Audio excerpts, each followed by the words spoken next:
Warning: this documentary contains images of animal predation. Viewer discretion is advised. Over the next 14 days, I'll be exploring Botswana's very best national parks and reserves. I want to find out if Botswana is worth visiting for safari, and I have a list of bucket list species that I would love to see. At the very top of my list is the critically endangered African wild dog. Botswana is meant to be one of the best places in the world to see them. Let's see if that's the case. I also hope to see lions, leopards and cheetahs. My journey will take me through Moremi Game Reserve, which is in the heart of the Okavango Delta, to Khwai Community Concession, where we will have the opportunity to go on night drives. We will then journey to the world-famous Chobe National Park before finally finishing in Victoria Falls, which is just over the border in neighbouring Zimbabwe. But let's just say the journey is going to throw a few surprises at us. Let's get up and Buckle up as we explore Botswana. Today is an extremely exciting day because we are heading to Moremi Game Reserve in the Okavango Delta.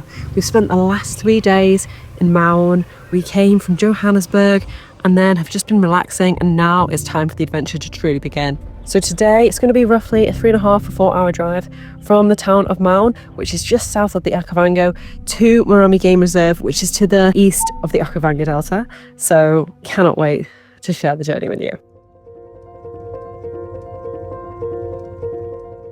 Ready to go. It isn't long before we leave the tarred roads behind us and find ourselves surrounded by nothing but rolling wilderness.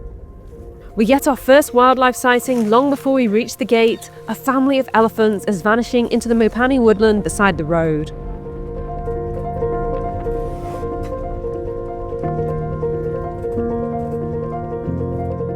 And here we are as the gate to Moremi Game Reserve.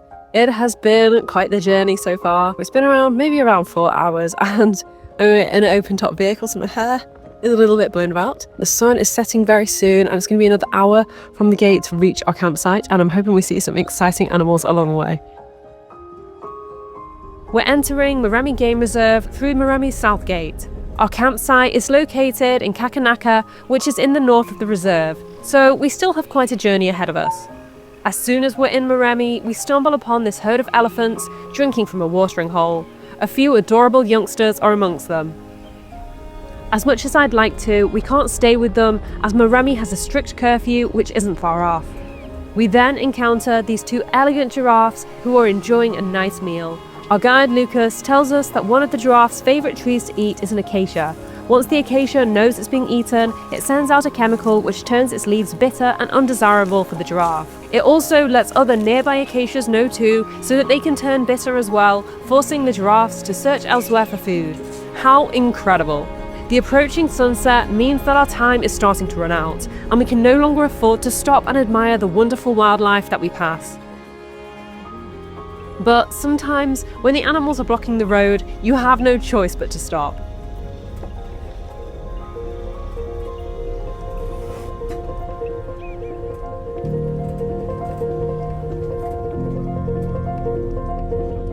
Finally, we make it to camp, just in time.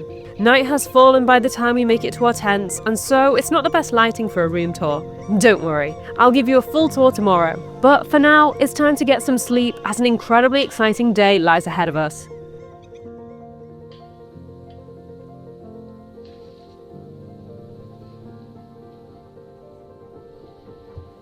Good morning. It is 5:30 a.m. or nearly 6 now. We woke up at 5:30 today, just about to have breakfast. I've got a lovely hearty porridge here, got a nice tea, and then I'm going to have some toast. I'm about to head off on a really early safari.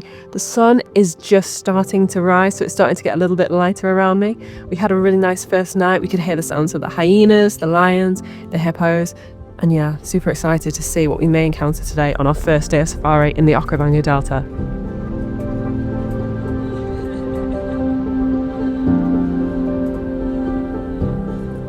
We're only a few minutes away from camp when we encounter our first animals of the day. A group of impala look particularly striking in the early morning light. This tender moment between these two impalas fills my heart with happiness.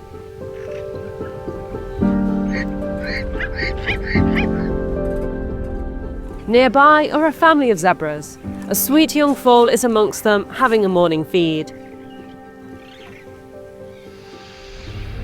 The Okavango Delta is famous for its varied landscape. Forests, wetlands, tributaries and grasslands provide a range of habitats for an abundance of species, making it incredibly diverse in comparison to other ecosystems across Africa. Our goal for today is to explore each of the different habitats and see what animals we can find. There are a few animals in particular that I am hoping we come across on our 4-day adventure in Moremi. At the top of my bucket list is the critically endangered African wild dog. Botswana is one of their last strongholds, and the possibility of spotting one here was the driving factor in deciding to go on safari in Botswana. Next on my list is the leopard. Whilst I have seen them before in Tanzania and Kenya, my sightings feel fleeting. I'm hoping that maybe here we'll have a close encounter or two. Then there's lions and cheetahs, two of my absolute favourite animals.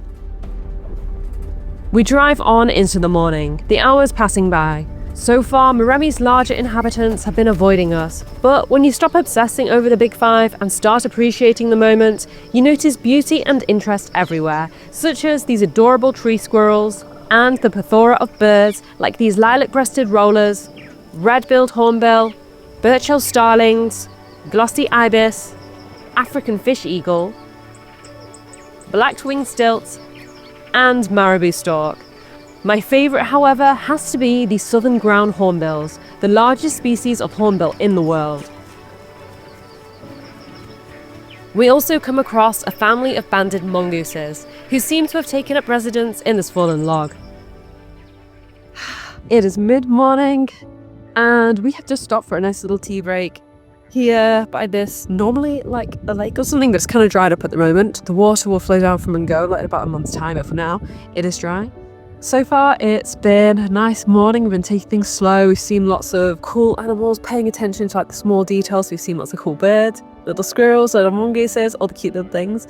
I cannot wait for a tea. One thing I will say is the mornings here are so cold. Even now, it's like bright sunshine. It's like nearly 10 a.m. and it's still chilly. I'm not taking my beanie hat off. The hot water bottles we were given and the blankets have been an absolute lifesaver here. It isn't long before we're back on the road once more. We quickly come across these two giraffes, a male and a female. This pair appear to be in courtship, where they will stay close to each other for a number of days. It can take several days of hanging out together before the female starts to pay any attention to him. As the morning starts to heat up, animals such as these impalas and zebras move into the open to graze. Amongst them, I spot two sparring wildebeests. Although their interaction looks fierce, these guys are just playing.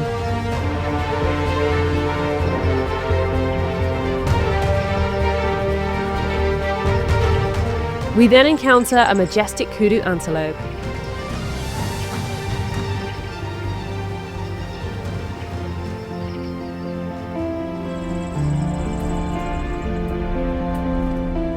Our journey leads us to a river. There is so much life to see here, such as this saddle-billed stork, this African darter, this grey heron and numerous hippos. A herd of impala are also hanging out here, coming down to the river for a drink. We also spot a couple of Nile crocodiles and even a water monitor. Just as we're admiring the crocodile, we run into some trouble.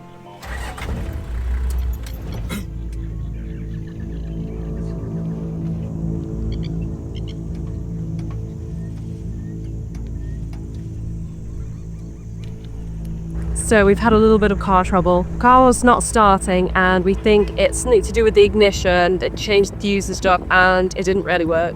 We were so fortunate to bump into a little guy who was able to help us, and just now he's just pulled us so we could get moving and then start the car because it won't start. Anyway, the good news is we have a mechanic back at camp, so hopefully the vehicle will be fixed in time for our afternoon game drive, but it means we have to head back now without stopping. So yeah, wish us luck. Fortunately, we're not far away from camp and it isn't long until we arrive back. Thank you very much. You're welcome, thank you. Okay, so we're back at camp now, and I wonder if you can see this. There is an elephant and it's literally just there, so close to the campsite. Now that we're back at camp, it's time for a tent tour. So this is our home the next 2 nights. This is our mobile tent, and this tent has just been put here now for us.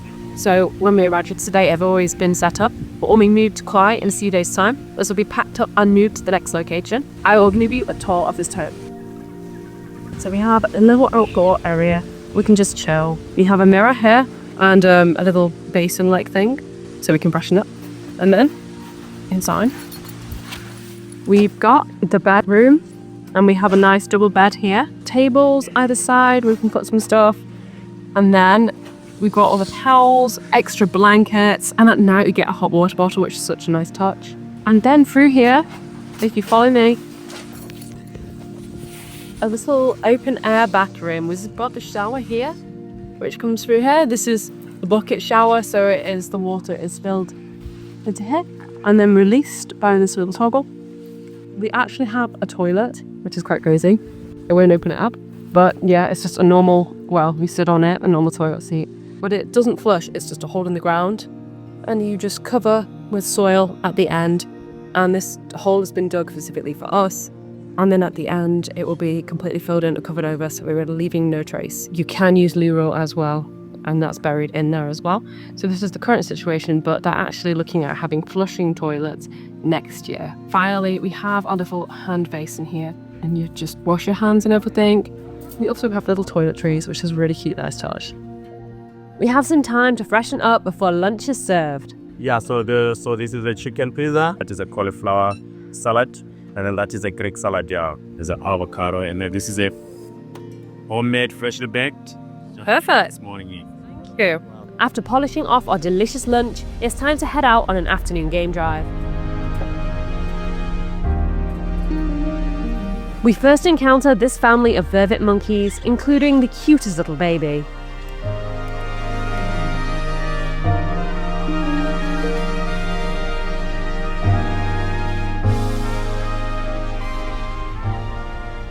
We round a bend and I'm in awe.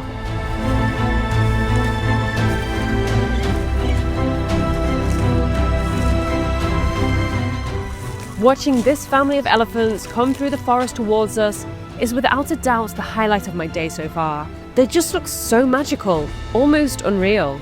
Little did I know this was just the start of what would prove to be an extremely exciting game drive. We soon come across this group of impalas. It's the rutting season, where the males try to secure dominance over a group of females. This dominant male has some competition, his group being followed by a couple of intruding males. And so he must try to keep them from getting too close.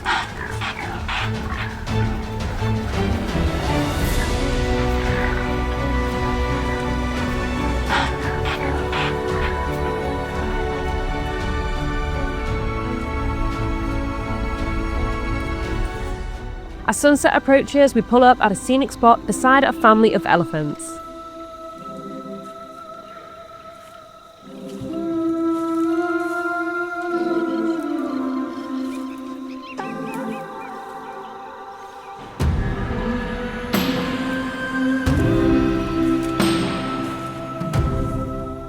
I hold my breath as they step out of the forest and start to cross the open plains right in front of us.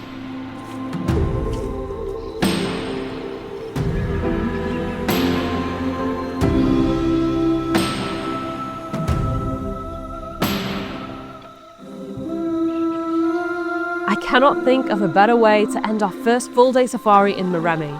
Little did I know, Moremi had one last surprise in store for us, and it was going to be our best surprise yet. The light is fading fast as we journey through the Mopani woodland in the direction of camp. With Moremi's curfew approaching us, I didn't expect that we'd have time for another sighting. But then, I see him. I can't believe we found a leopard. We try to get a closer look.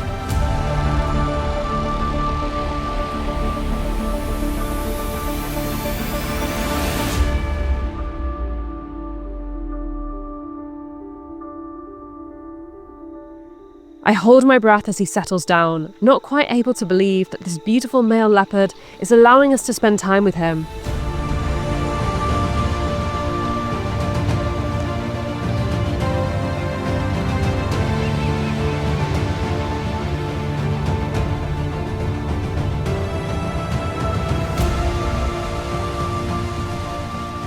And as quickly as it started, the moment ends, his patterned coat melting into the forest.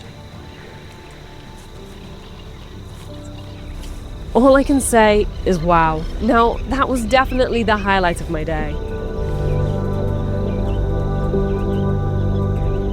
Back at camp, we enjoy a fabulous dinner before retiring for the night.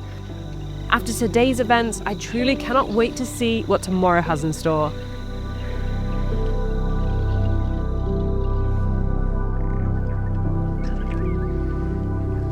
Good morning, guys. It is 6:30 and day 2 on our safari. We're about to head out on a big morning game drive again.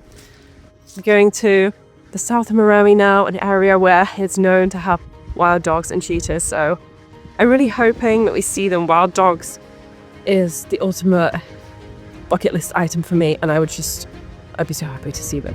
Obviously, even if we don't, we've seen so much already, but yeah, that would be a dream come true.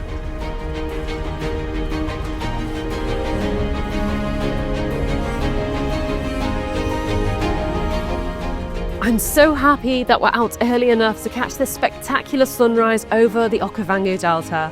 The sunrises I've had in Botswana are without a doubt some of the best I've ever experienced. And it's not just me who's enjoying the sunrise.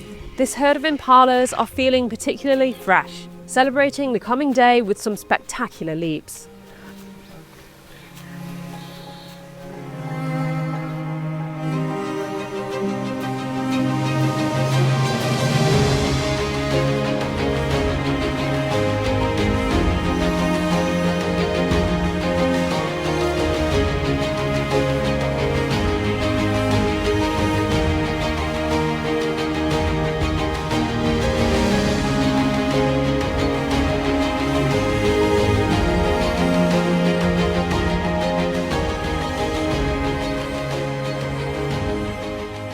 I can't believe how much we've seen on this Okavango Delta safari, and there's still so much more to come.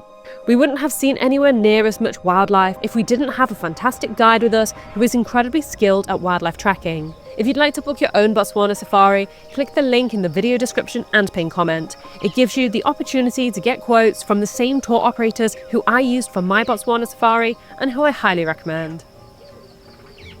We come across this side-striped jackal. This is my first time seeing a side-striped jackal, as they are typically nocturnal, so can be hard to encounter in the daytime. As we continue our drive into the late morning, we find an interesting sighting. This black-shouldered kite is feasting on some kind of rodent.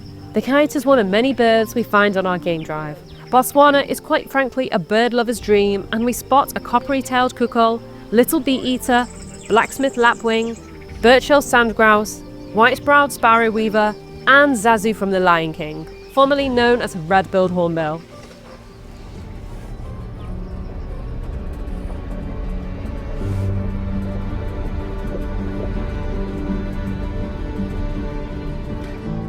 Our next encounter is with this pair of common reed bucks. Despite what the name suggests, they are actually not all that common. And then we find this elephant who's digging in the sand for plant roots to feast on. This elephant is missing the tip of its tail. It likely lost it in an altercation with either a lion or a crocodile. It has been a morning. We've just stopped for a little tea break in a nice scenic, marshy area. And then the morning game drive continues. But first, tea.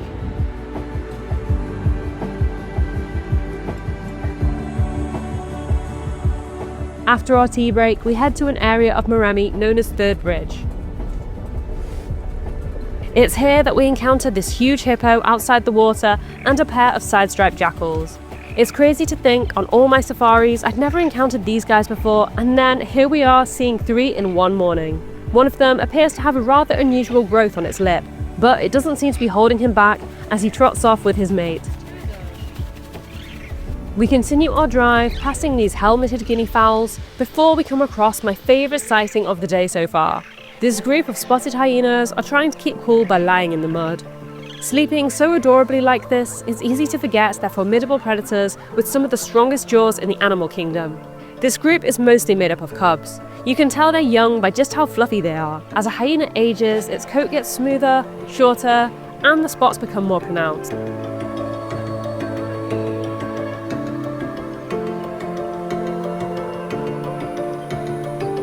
As the sun rises higher in the sky and warms the landscape, not even the mud can keep the hyenas cool, and so they move on, searching for shade. Midday comes and goes, and so we begin to meander back to camp for some lunch.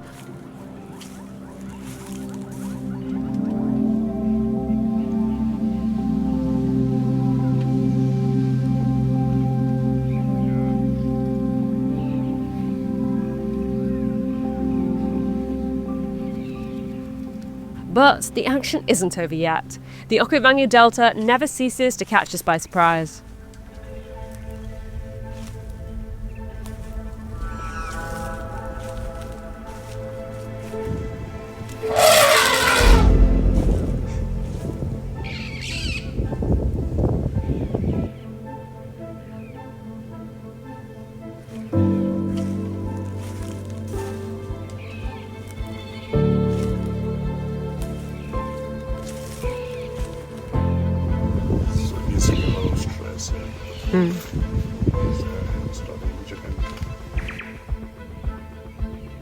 That was a tense moment. I'm not gonna lie, I got a little nervous. But Lucas, our guide, seemed to know exactly how to handle the situation, which made us all feel more at ease. Back at camp, lunch is followed by some freshly baked cake and tea. Then it's time to head back out and explore a different part of the reserve.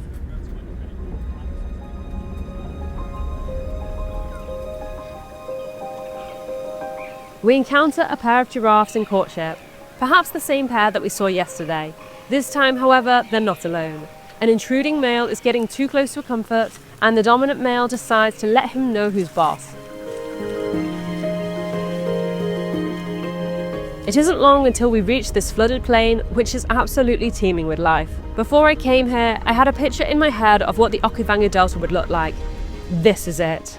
This is exactly how I imagined it would be. Despite having some expectations, I still wasn't prepared for just how beautiful it is. The scene before me honestly left me breathless. It's just so peaceful, so tranquil. And the diversity here is unmatched. The red lechways take centre stage here. These antelopes are specifically adapted for running through water, which helps them to outrun predators. The bird life is incredible too.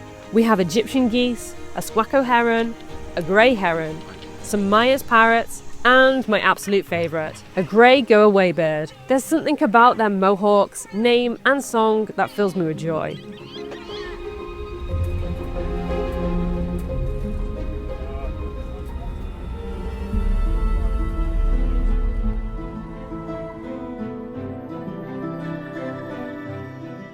We're out on our evening game drive on day 2. We've just come to this lovely place called Dead Tree Island, which you can see around me now. We've just pulled over to take some photographs and stretch our legs. There's a load of dead trees here. And the reason there's so many dead trees here is because in 2010 there was a big flood and this whole area was underwater and the trees got too much water and they died. Yeah, very pretty, very scenic landscape. It's gorgeous, and with the sunset as well, it's just pretty wow, pretty spectacular. We decide to head back to the floodplains to watch the sunset, and we are not disappointed. A huge elephant has come down to the water to cool off and to feed.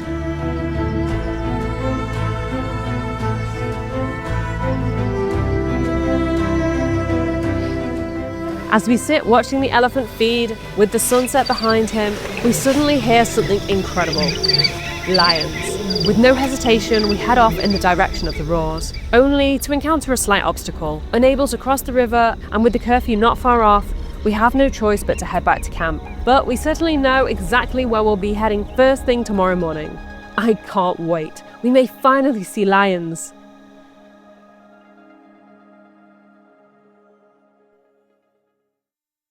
Good morning. So today is our last morning in Moremi. We're about to move to Khwai and our camp is being packed up.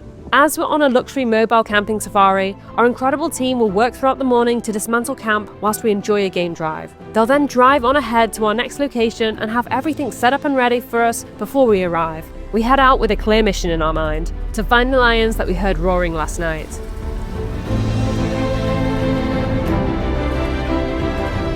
But as we traverse the area where they were last night, it seems they don't want to be found. Even so, the area is so beautiful here that it's hard to be disappointed. And it seems there's even more action going on here than there was last night, with numerous hippos dotting the river.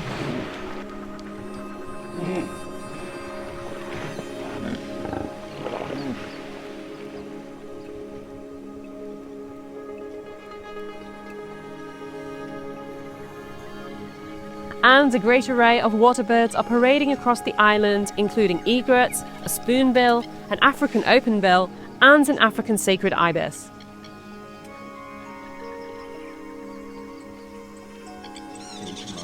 And then we encounter some tree squirrels, making alarm calls. We spend a long while trying to figure out what caused their distress, thinking there could be a snake nearby. Alas, there was nothing. Lucas tells us that they hold grudges and will keep alarming long after the danger has passed. Rumour has it the squirrels are still alarming to this day. Nearby is a mayor's parrot who's enjoying eating the fruit of a sausage tree. Our search so far hasn't given us any lions, but we have found the tracks of a large buffalo herd. We decide to follow them. If there are any lions in the area, surely they are also following the herd, as buffaloes are one of their favourite sources of prey. It isn't long until we find the herd, and wow, they're far more impressive than I'd ever imagined. I've seen buffaloes before, but never like this, with several hundred of them marching together. The herd is made up of males, females, and calves. Typically, the large males keep to the outside so that they can protect the younger individuals. Accompanying the buffaloes are oxpecker birds who eat ticks and other parasites from the buffalo's coats. So the buffaloes essentially enjoy a spa treatment as they walk. At the very back of the herd are the stragglers, who are typically made up of several old bulls. These guys are notoriously bad-tempered, knowing they're targets for predators like lions. Eventually, they will splinter away from the main herd and go it alone, unable to keep up with the relentless pace. Also travelling with the buffaloes are these egrets. They feed on insects kicked up by the buffalo's feet and so enjoy a free ride and meal at the same time. We wait with them for a while, looking to see if any lions make an appearance. Other than the huge herd, all seems quiet, and so we move on. Our time in the Kakanaka region is starting to come to an end, but our Moremi experience is far from over. In order to reach our next location of Khwai, we have to travel east through the reserve, which gives us plenty of opportunities to see new areas and new wildlife in Moremi. On our way out of Kakanaka, we encountered this huge bull elephant. Not gonna lie, after being mock charged yesterday, I have a newfound respect for these animals and feel a little bit on edge as he crosses so close to our car.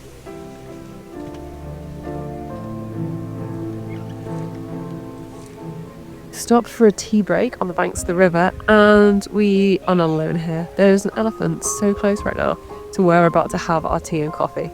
Little did I know, this wasn't the closest I was going to get to an elephant today. We set a brisk pace, hoping to cover enough ground so that we reach Khwai whilst it is still daylight. With around 4 hours of driving ahead of us, it means we can't meander off the main road too much. But there's really no need to divert down the smaller roads, as even here there is so much going on, especially when it comes to elephants. This bull elephant is stretching up to try to reach the lush leaves. It's quite incredible to see just how high they can reach. Not far away from the male is a breeding herd with some youngsters amongst them.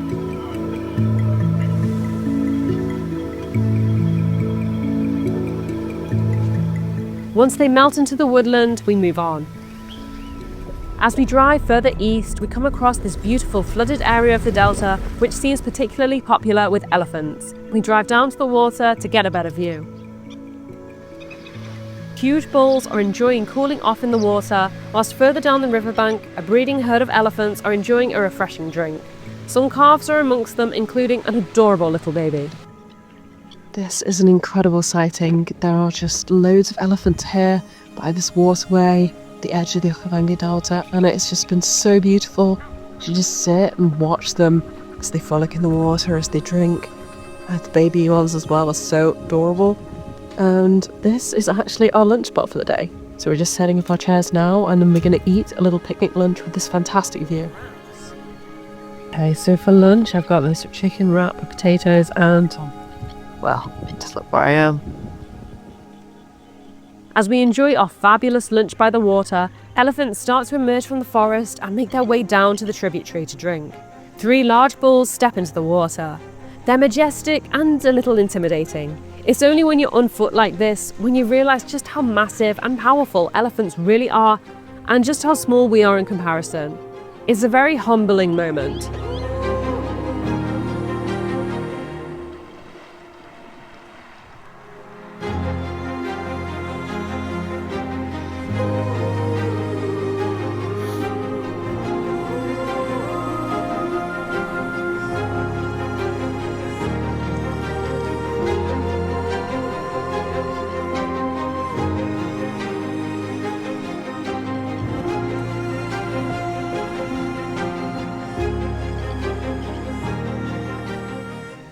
An egret gets a little too close for one of the elephant's liking, and so the bull elephant lets the egret know what he thinks. The action is getting a little close for comfort, and I find myself holding my breath as the elephant chases the egret pretty close to me.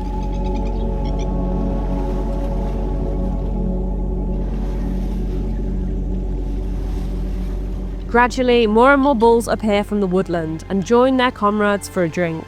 I notice that as their numbers increase, the elephants grow bolder and edge a little closer to us. Suddenly, Lucas stands up. I turn to see what startled him.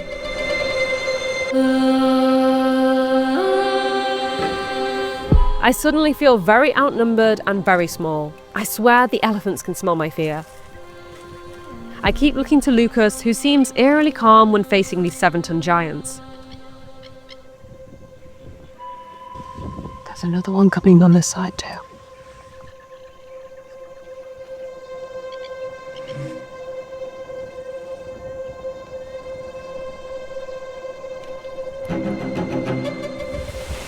My heart is beating so fast. The elephants are bold and I'm coming up the water quite close. That and he's too. Another one looks like he's coming. It's quite scary. God. There's just so many of them, it's quite intimidating.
Let's get up and retreat to the vehicle.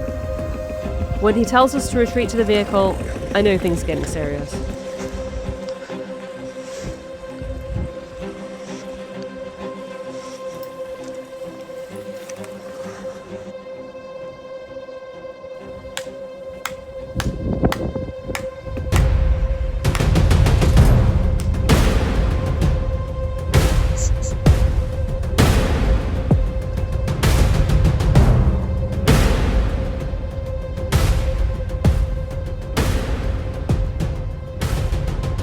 Oh my god, that was what an experience that was. My heart is beating so fast. All those bull elephants. Lucas is incredible, how he was just standing up to these elephants and got them to run away. Wow, what an experience. It's like one thing to see them in a game vehicle, but to be there on foot, so close to them, these big bulls who look like they're about to charge, it is quite something. Wow. Whew, amazing. Just wow. That was absolutely incredible and terrifying at the same time. I can't stress enough how fantastic Lucas was in handling the whole situation. in how he stood up to the elephants, and ultimately, when they wouldn't back down, he was able to clap and scare them away. It really shows the importance of travelling with a guide who understands wildlife behaviour and how to act in emergency situations. Not feeling quite bold enough to remain on foot, we watched this family of elephants enjoy a drink from the comfort of our vehicle.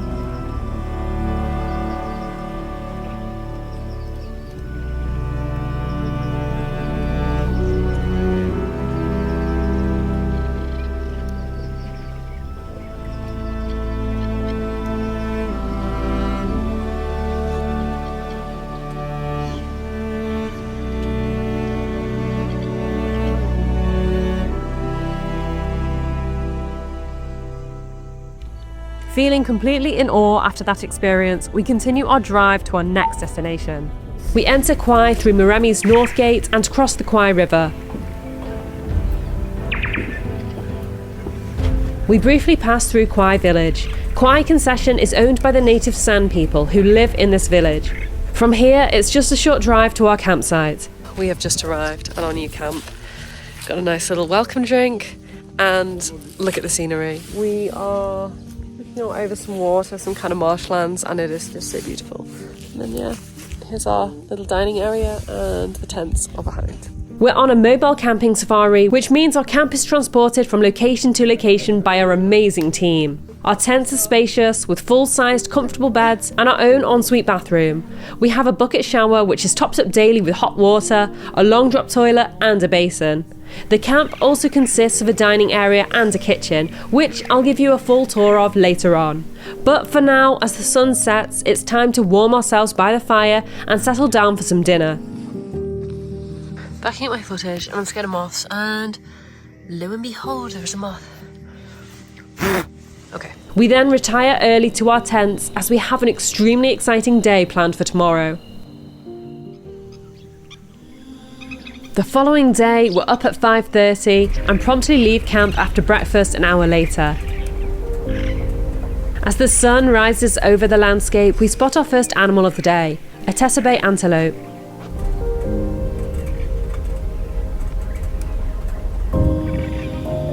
Shortly, followed by a warthog who's foraging for roots. We pause on the banks of a tributary, which is alive with the sound of birds.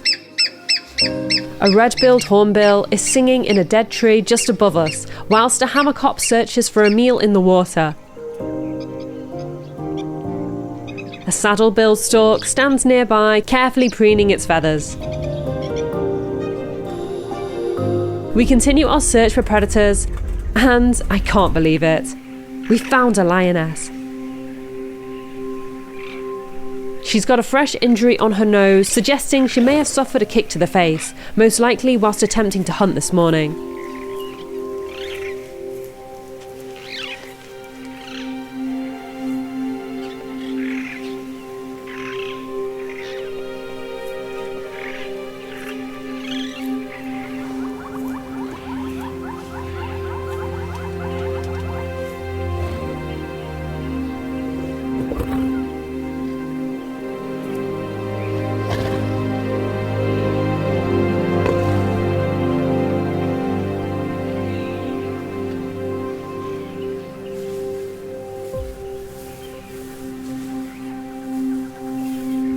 We watch as she begins to stalk something, quietly melting into the bushes.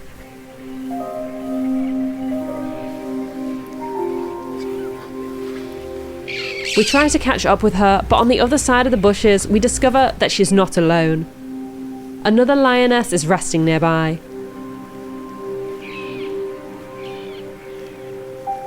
The two lionesses are from the same pride and are possibly a mother and daughter duo, as this lioness appears quite a bit younger than the first that we encountered.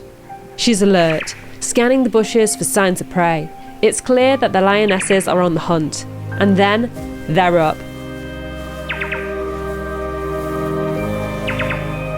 The younger lioness takes the lead, pausing momentarily to sharpen her claws. I'll refer to her as the lead lioness from now on.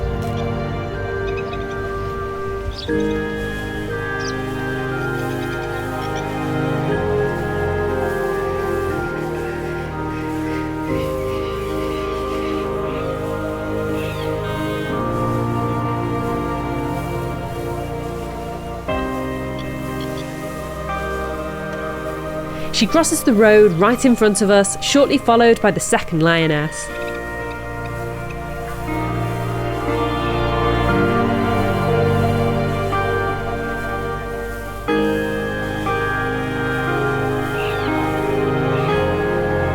Their journey leads them to a shady bush where they pause to rest.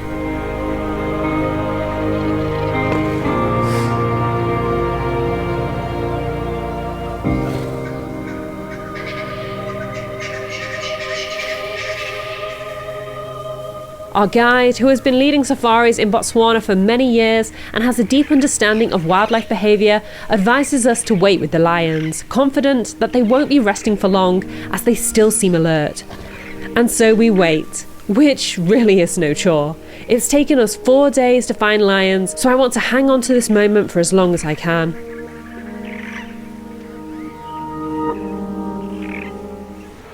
Suddenly, the lead lioness stirs, her gaze fixed on something in the distance. I follow her gaze to see a herd of waterbuck, a young calf amongst them.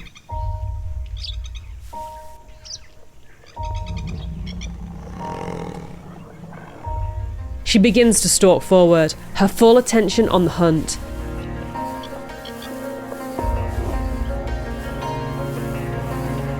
As she gets nearer, she discovers an obstacle blocking her path. A stream is separating her from her quarry. As she pauses to plan her next move, the waterbuck spot her. They march towards her, snorting, trying to intimidate her. The element of surprise now lost, she gives up the hunt and slinks away.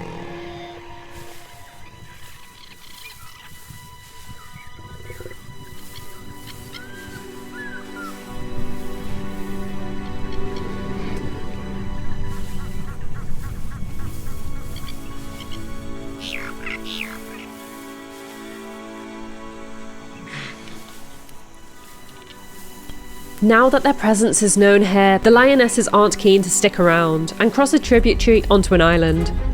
Along with some other vehicles, we decide to follow.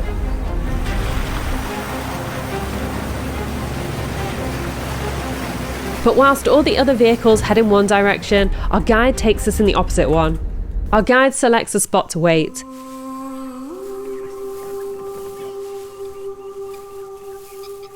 I'm in complete disbelief as immediately the lions make an appearance.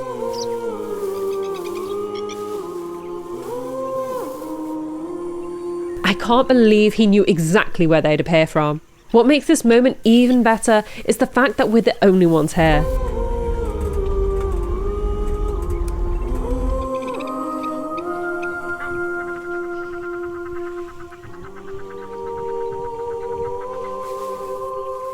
Currently just tracking 2 lionesses through a thick bush. We're trying to see where they go if they try to cross the river. We're following them along the waterline. It's been so amazing being so close to them. It's quite incredible. And to see them on the go like this, and it's also such a beautiful area.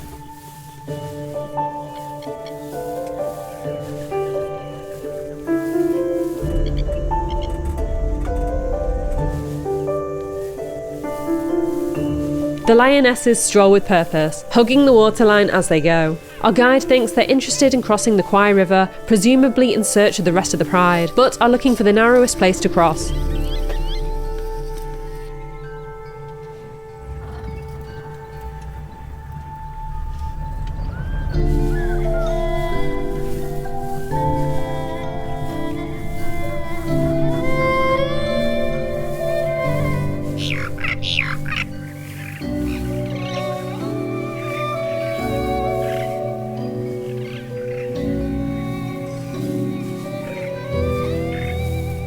They frequently stop to smell their surroundings and sometimes encounter an interesting scent, most likely the scents of the rest of the pride, which tell them that they're on the right path.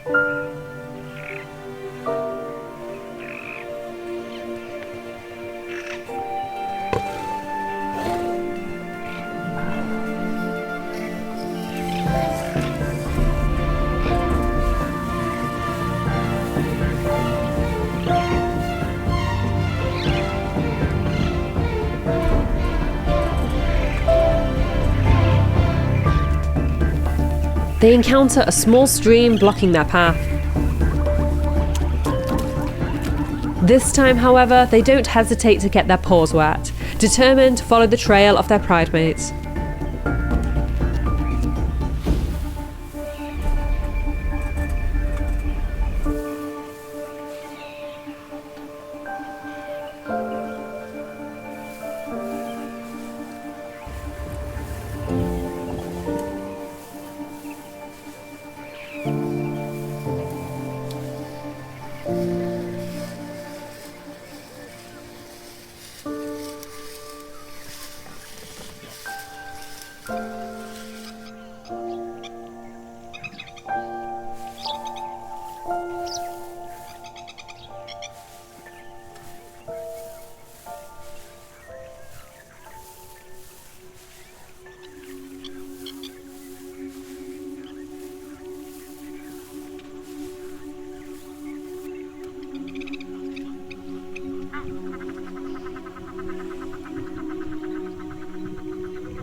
After tracking the lionesses for 3 hours into the late morning, we decide to leave them as they settle down. Lions tend to sleep through the hottest parts of the day, and so there will likely be minimal action from here on. This Botswana safari is blowing my mind already, and it's still only our first morning in Khwai. We wouldn't have been able to track these lions if we didn't have a fantastic guide with us who understands the wildlife, their habits, and of course knows the area like the back of his hand. If you'd like to book your own Botswana safari, click the link in the video description and pin comment. It gives you the opportunity to get quotes from the very same tour operators who I used to organise my Botswana safari and who I highly recommend. After an extremely exciting morning, which has left me bursting with happiness, we decide to stop for a quick tea break on the banks of the Khwai River, in the company of some elephants. We then decide to head back to camp for a well-deserved lunch. What an incredible morning safari. We got to spend so much time with those lions, it felt so special. And maybe the most amazing thing about it was that we were the only vehicle there. It was literally just us and the lions, and it's crazy how close they were coming to the car. Wow, what a morning. That is definitely a highlight of the trip so far. After lunch, we have some delicious freshly baked cake before heading out on our afternoon game drive.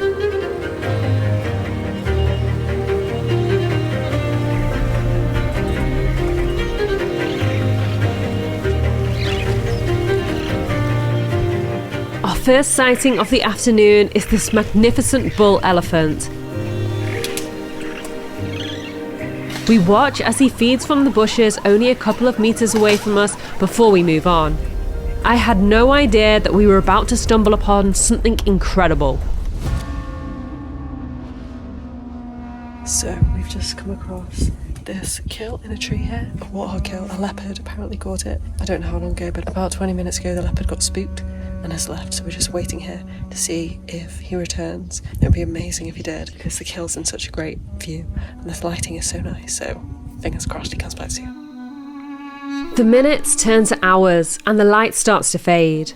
After 2 hours have passed and the sun has set, I notice another car reversing. I look to see what's caught their attention, and suddenly I see him.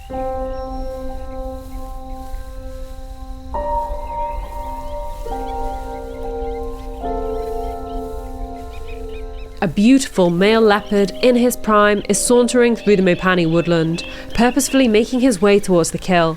I can't believe our patience paid off.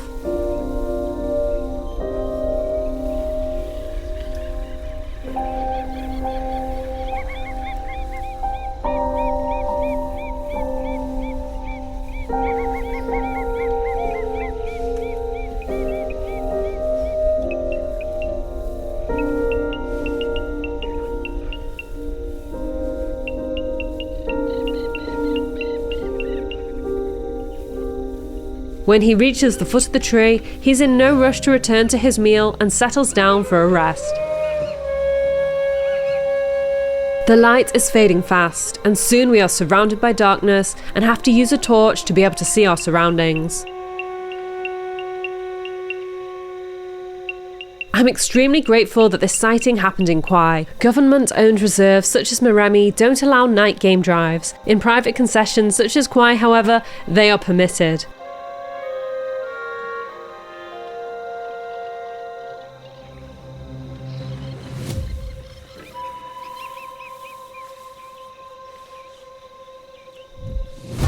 In a blink, he's up, bounding into the great leadwood tree, where his kill is safely stored.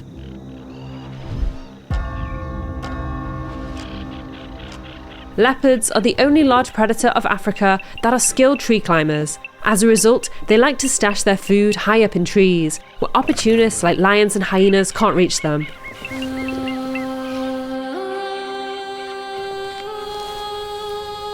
The leopard settles down and resumes his warthog feast.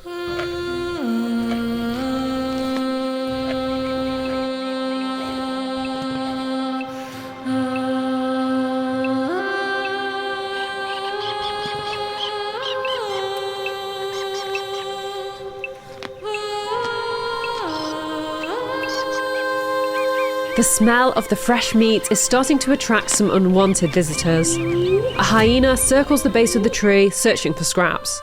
The hyena's presence is unnerving the leopard, and so he desperately tries to reposition the kill, hoping to secure it so that it doesn't fall from the tree.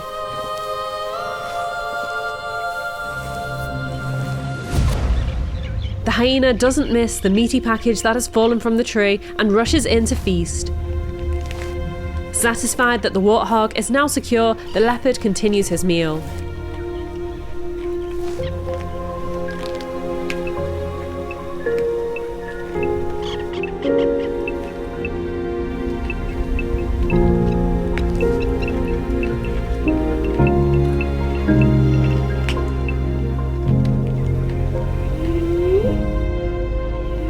As I sit here watching this leopard feast, I feel like pinching myself.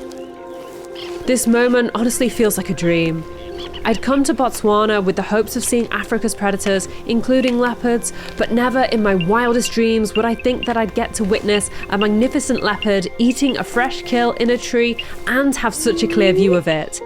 This is definitely a bucket list sighting that has been ticked off my list. Leopards are the most elusive of Africa's big cats, and getting a good sighting of one is like finding a needle in a haystack. Right now, I feel very, very lucky, and so incredibly grateful to my guide for finding this gem of a sighting.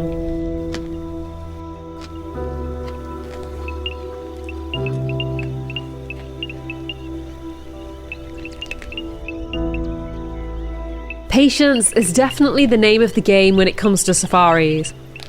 We were one of only 2 vehicles to be waiting here when the leopard arrived. Many vehicles then came and went as the leopard started to feed, only staying for a few minutes each. Now, after watching the leopard for an hour, we're the only ones here. As well as the hyena, of course.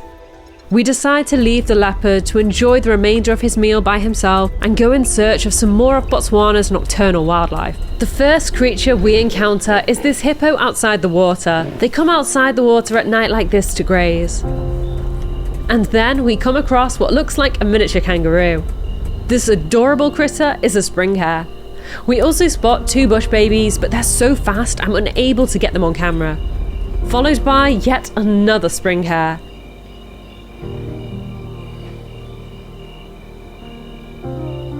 We actually saw 4 of these little guys in the end.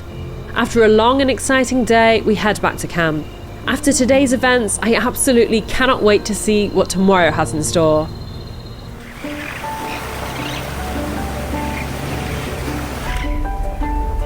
We head out bright and early again, catching this magnificent sunrise. We decide to head back to the leopard tree to see if the leopard is still there. All is looking quiet, so we decide to journey elsewhere to see what Khwai has in store for us in another part of the concession. The Khwai River is teeming with life. We spot some common reedbucks, a yellow-billed stork, numerous lechways, and even some zebras. We drive on into the morning, the hours passing by. It's incredible how some days can be so full of action, whilst others, like today, can be strikingly quiet. This makes our sightings of the lions and leopard yesterday feel even more special.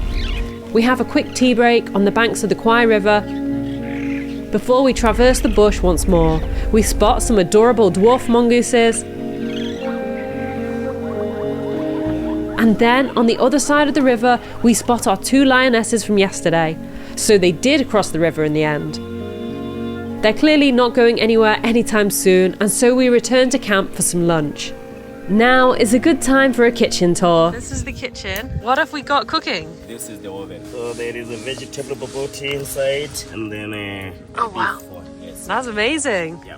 And this is... So that's where we boil our water for the showers. And then as you see in our bakery there, we've got the fridge that is a -40. And then that is the cooler box, yeah. That's where we keep our vegetables. This is the bread just after baking. Did you bake it? Yes. Oh, yes, wow. Yes. In the oven? In that oven, yes. Oh, yeah. amazing. Wow, yes. And then so these blue trunks, that's where we keep our dry ingredients, yeah. This is great. This afternoon we head out for a completely new activity, passing the snoozing hippo on the way. This afternoon we are taking to the water in a traditional makoro, which is a little boat, and we're going out with these guys here. So we're going to meet our pollers for the day. We're going to get to see Okavango Delta from a different level, on the water, going through channels which are not accessible by road. I'm excited for my boat ride. We are going with pollers who have been in the Okavango Delta their whole lives. I asked them how long they've been doing it. They said since they were 9 years old. Oh. I am in. This is a comfy boat. It's very comfy, right? Much comfier than a canoe.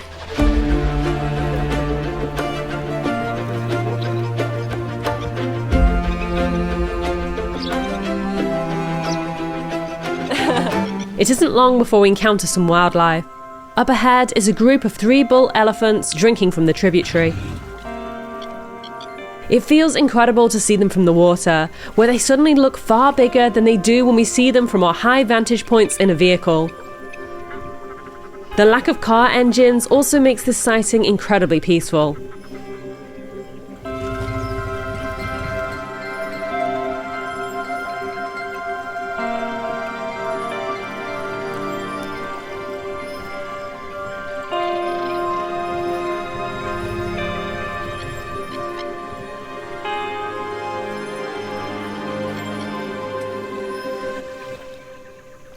On the opposite end of the spectrum, our polar somehow manages to spot this minuscule little frog, which I never would have noticed. And then an uninvited guest hops into one of our canoes. There's a leech. Oh wow! Where is the leech? Oh my. Yeah, I see him. Oh god, wow, he's wiggling. Oh my god, that's terrifying. Are you going to kick it out? The boat?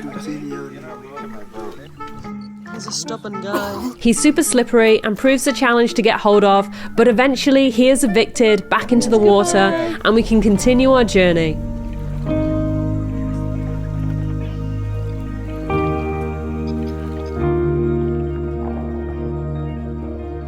The Makoro ride is incredibly tranquil.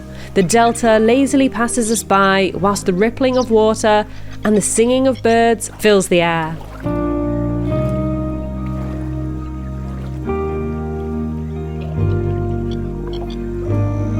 Our polar then finds what he calls a water pistol. Did you squeeze it out? Yeah, you see. Let's see. So firstly, what you did, you cut the yellow part out, Yeah. and then after that, you just press like this.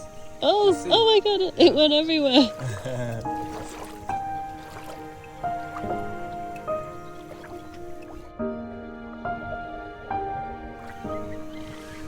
And then our polar surprise us by making us beautiful water lily necklaces. Amazing. This looks so pretty. Got a little gift. Let me put it on. Oops. Oop. There we go. And it smells so good. Beautiful.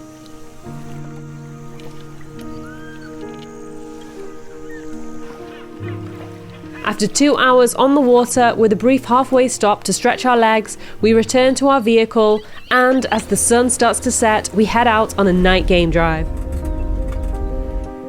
As darkness falls, we notice the bulk of a large male elephant passing us, barely visible without a torch. We drive into the night and come across this small spotted genet in a tree. I am incredibly excited to see this little guy and hold my breath as he scuttles down the tree out of sight.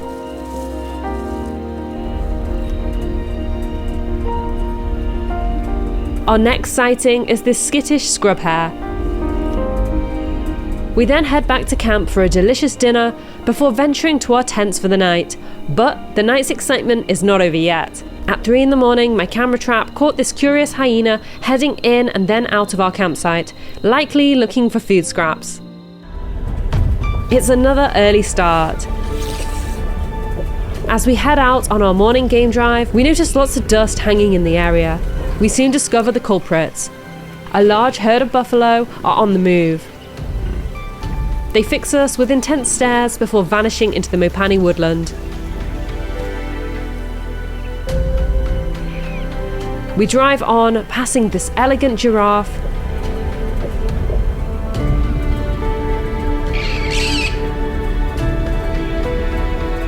and a pair of warthogs. Before we come across this lone hyena.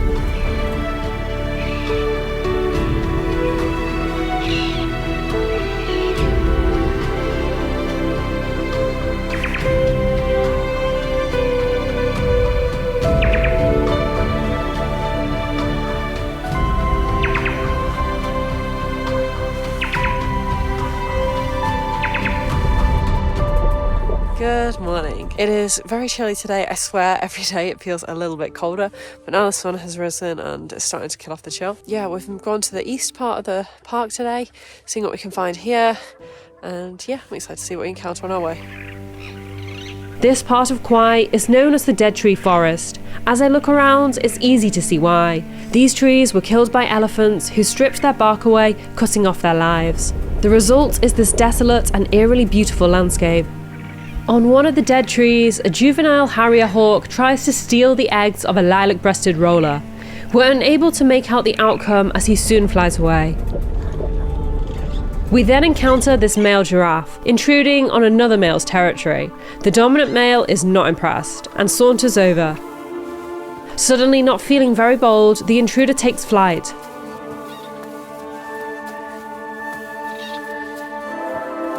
Followed by the dominant male.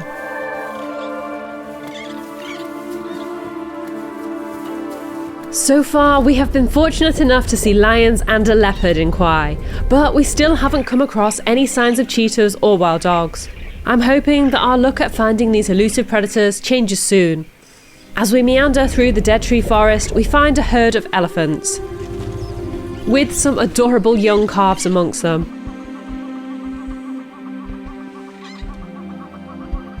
It's incredible how a seemingly dead landscape can be so full of life.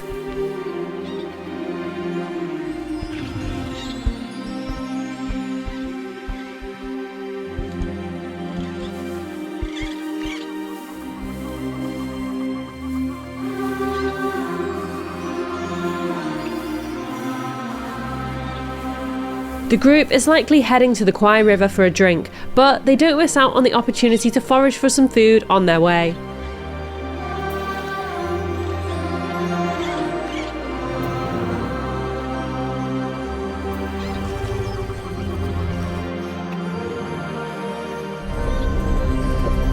Elephants are proving to be the stars of the show this morning as we soon encounter this male who is carefully stripping leaves from a tree. It's really incredible to see how he tightens his trunk around the branch and accurately pulls away all the leaves.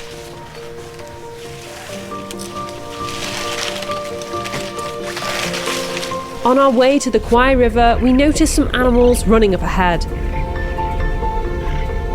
I take a closer look and see they are 2 black-backed jackals.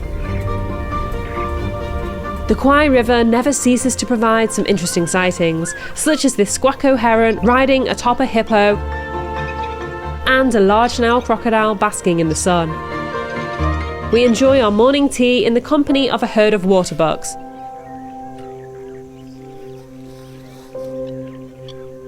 Before driving alongside the river. A large group of elephants are here, enjoying a drink and a refreshing dip in the river. There is a tiny baby amongst them who is having heaps of fun, rolling around and being goofy. My heart is melting as I watch its playful antics.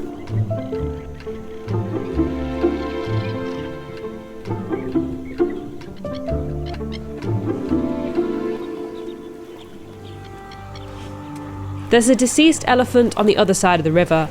Our guide tells us that this elephant likely died of natural causes.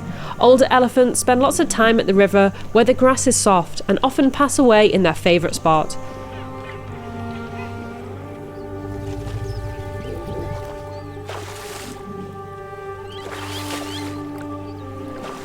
Right in the middle of the herd is a crocodile, relaxing on the riverbank. The elephants either haven't noticed it or simply don't feel threatened by it.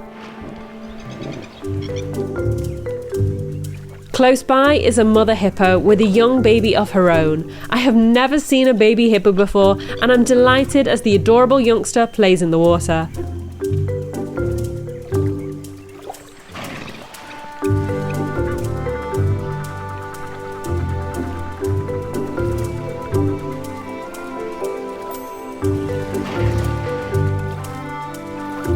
After a lovely couple of hours by the river, it's time to head back to camp for some lunch. Good afternoon. After our morning game drive, we've just come back to camp, had a lovely lunch, and then I've had a nice few hours of relaxing and sunbathing. And now we're about to have a cup of tea before heading out on an afternoon game drive. Now, the plan tonight is to go and find a hyena den and see if it's active. I hope we see some little hyenas. Let's see how it goes. Tea and chocolate cake.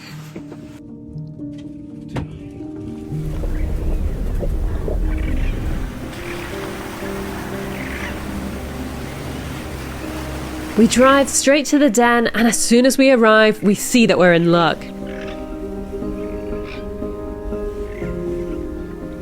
So we've just arrived at the hyena den, and already we've seen 2 hyenas. We saw 1 adult and then 1 cute little baby. It's so adorable. I've never seen a hyena that small before. It's just hopping around between the 2 holes. I'm just going to wait here for a while and see what else occurs.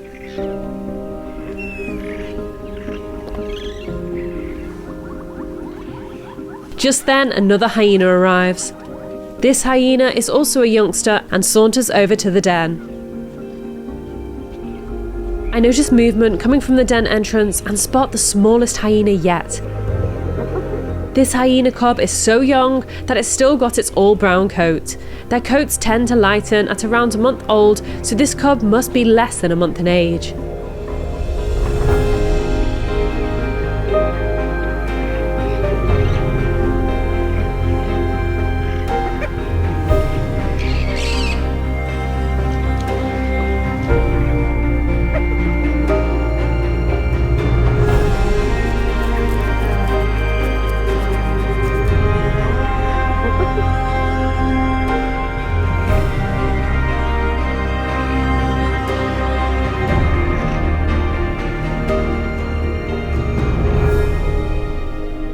It's wonderful to watch the cubs of various ages interact with one another like this. Hyenas are incredibly misunderstood, often thought of as nothing but scavengers. In reality, they are skilled hunters and have a highly complex social system. They are caring animals, which I can clearly see here. The older cubs are keeping an eye on the younger ones and ensuring they don't venture far from the den.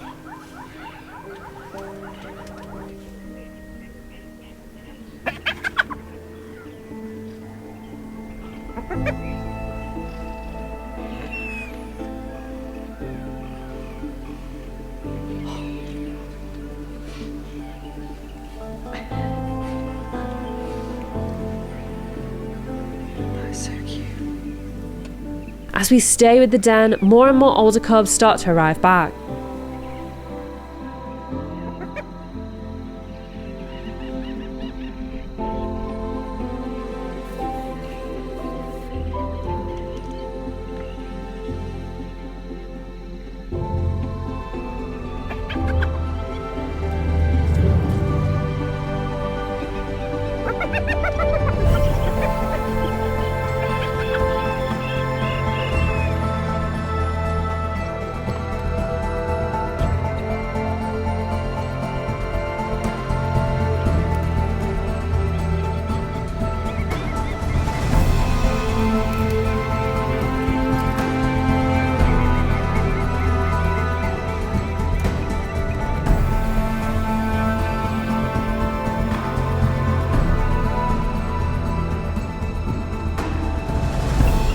As the sun starts to set, we decide to move on, but as we drive, we come across an unexpected roadblock.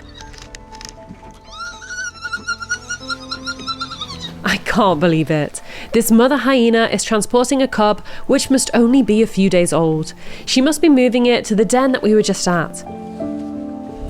As darkness starts to fall, we journey in the direction of camp, passing this nightjar on the way. We then find another vehicle which has got stuck in thick sand. We come to the rescue and manage to pull them out. We return to camp for our final night in Khwai.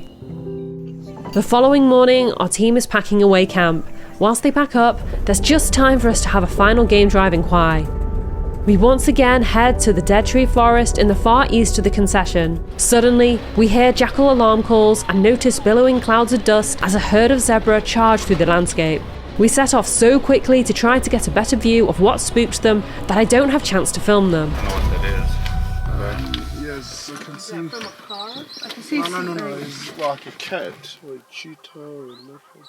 Wait, where? A cheetah. It's a cheetah. Okay, there you go. Yeah. Where is it? It's hard to see from here. 10 o'clock, 10:30.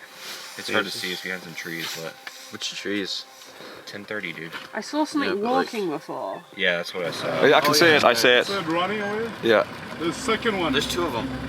Yeah. It was so incredibly fleeting and they were pretty far away, but we saw them. We've finally seen cheetahs in Botswana. It is cold. Very, very cold. No, we just saw two cheetahs attempting to hunt some zebra. They were unsuccessful and then they ran away from us. For the rest of the morning, we gradually drive further east, edging towards the exit of the Khwai concession. Our time here may have come to an end, but we still have one final stop on our Botswana safari. We're heading to Savuti, in the heart of Chobe National Park. This is our last chance to try to find the extremely rare African wild dog. I just hope we get lucky. Hello from the gate to Chobe National Park. Today is an incredibly exciting day. We have left Khwai Community Area and we're now heading into Chobe National Park. It'll be a few hours until we get to our campsite in Savuti. So we're going to take it nice and slow, see what animals we see on the way. We're going to be staying here for 3 nights, so we're going to have 2 full days to explore this area. I cannot wait to share it with you. My adventure begins as we drive north from the Moremi Gate towards Savuti. The landscape here feels worlds away from the lush Okavango Delta. It's dry and desolate, and yet somehow there is an abundance of life here.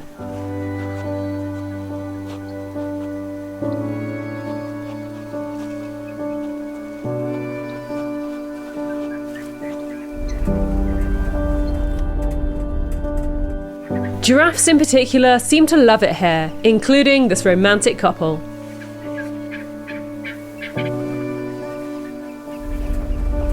We briefly pause for a delicious lunch in a scenic area before our drive to Savuti commences. We pass a roan antelope and a steenbok, 2 antelopes that I've never seen before we officially cross into Savuti. Savuti is already noticeably different from the areas of Botswana that we've explored. Rocky outcrops dot the landscape, a stark contrast to the flat Okavango Delta. We meander away from the main road and... I feel like pinching myself. We finally found African wild dogs. This is incredible. We found the wild dogs. After so many days of searching, our first day in Savuti, we have come across them.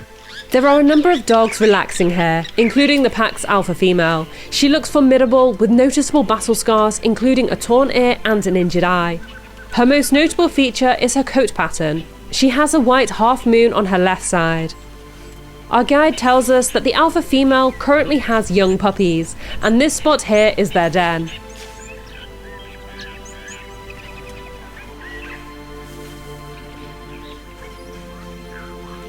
I noticed some more dogs on the opposite side of the dried river channel. They're going in and out of burrows. Surprisingly, this is a second den belonging to the same pack.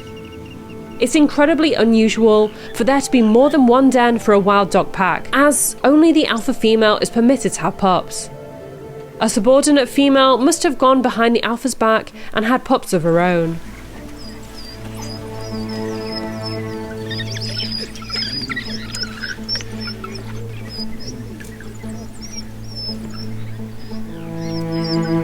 In a flash, the dogs are up, racing from the den site at lightning speed.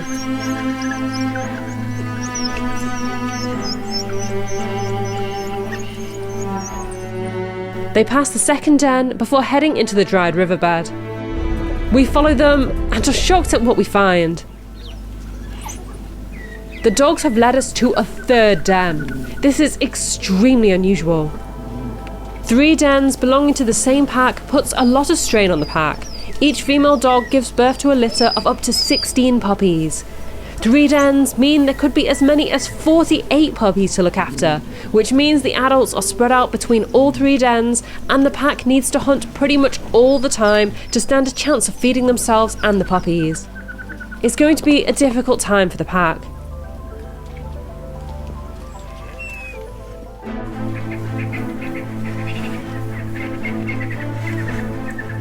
Once again, they're off, streaking through the riverbed. The pack's demeanour has changed. They're now on the hunt.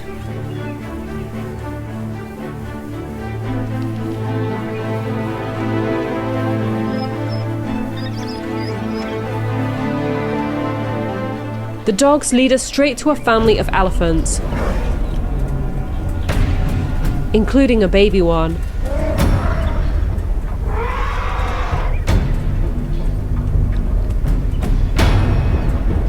They won't miss any opportunity for a meal.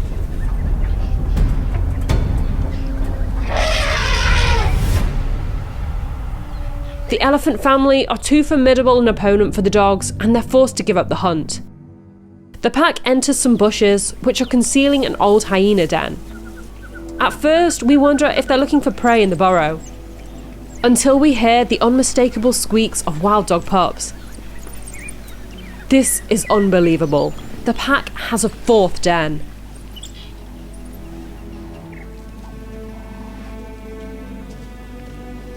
The hunt resumes, the dogs setting a brisk pace. We try our best to follow them through the woodland, but the terrain is challenging and the sun is setting, meaning our time on safari for today is running out. Chobe has a strict curfew and we have to be at camp before dark. As we leave the dogs, it's hard to feel disappointed as we've seen so much interesting behaviour already. And as we know the location of the den, we'll be able to check in with them each day. On our way back to camp, we pass this pair of Khwai bustards, Africa's largest flying bird. At camp, we settle into our tents before enjoying a delicious dinner. I decide to set up my camera trap facing our camp's cooking area, curious to see if we get any visitors in the night. When I check the camera the following morning, I can't believe what I've captured. First, an African civet came to investigate, nosing around the campfire remains for scraps of food. It looks like he found a morsel.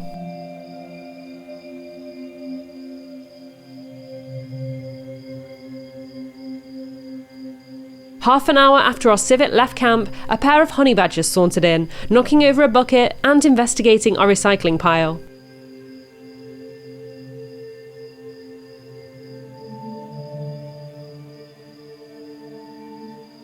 Upon finding nothing to eat, they left. Wow, I didn't expect to see so much action in camp. Good morning. We have woken up at 5:30 a.m. and I've got ready. It's now 6 and I'm about to have breakfast before heading out at 6:30 a.m. on an early morning game drive. I look tired, don't I? We've been doing this for quite a few days in a row now and yeah, I'm looking a bit tired. Anyway, hopefully I'll perk up as the day goes on. I'm really excited to see what we see here because so far it has been absolutely incredible. Our mission for this morning is to find lions. A pride known as the Northern Pride resides close to camp.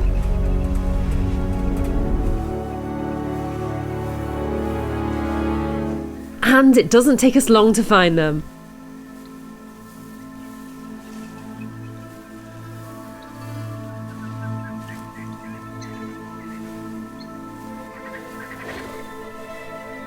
All I can think is wow. With the golden sunrise filtering through the trees, this magical scene feels like part of a fairy tale.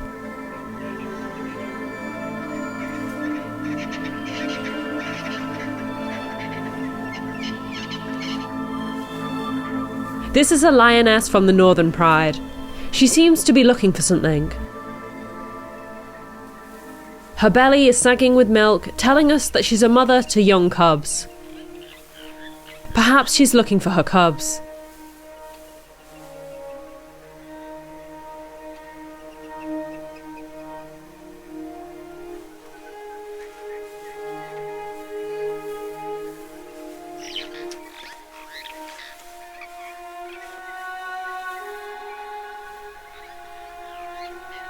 A couple of times she looks up into the trees, almost as though she's picked up the scent of a leopard.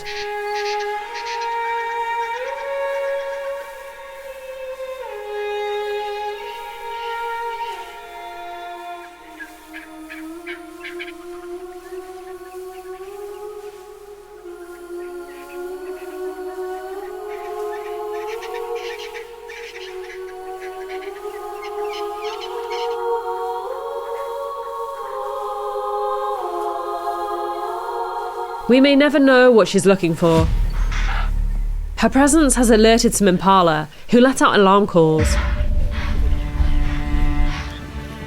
They flee, but she's not interested in hunting.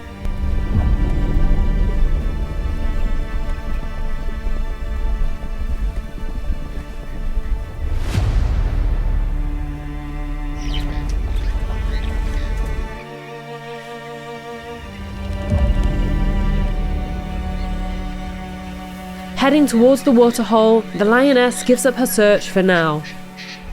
This is one of 3 man-made waterholes in Savuti.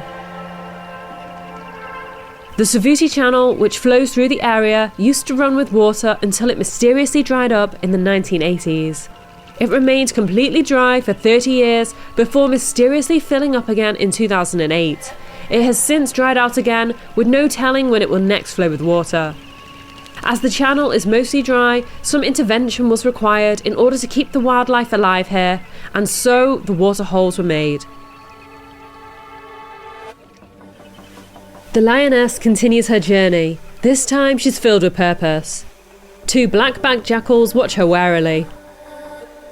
We decide to follow her as she makes her way through a swathe of mopani trees.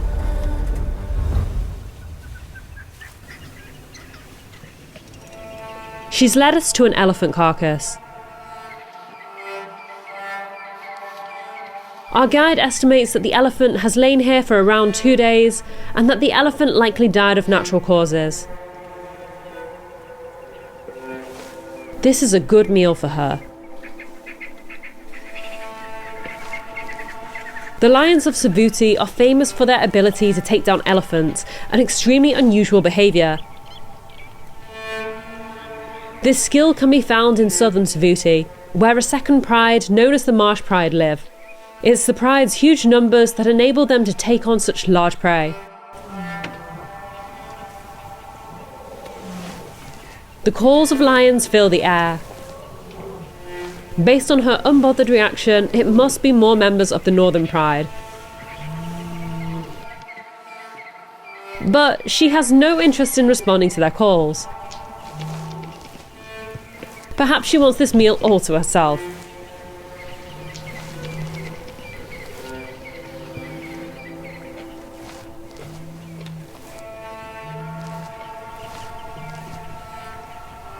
Whilst watching the lioness feast, I notice a commotion behind me.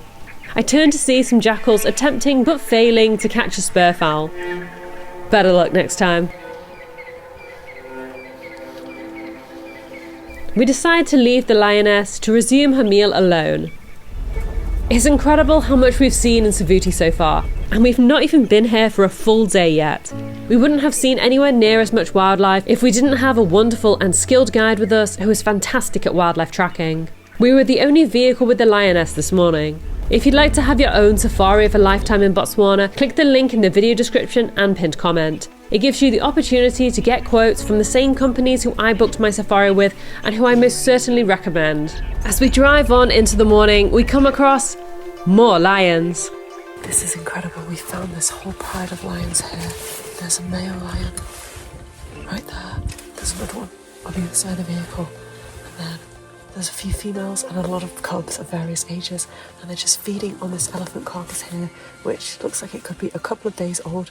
It doesn't have the best smell, but it's worth it to be here for this incredible sighting. So cute to see the young ones playing. This is the Northern Pride. This group is led by a coalition of 4 males known as the Renegades, who are brothers. These males originally splintered away from the Marsh Pride. The pride looks to be thriving, some lionesses enjoying a wholesome elephant meal whilst the cubs play.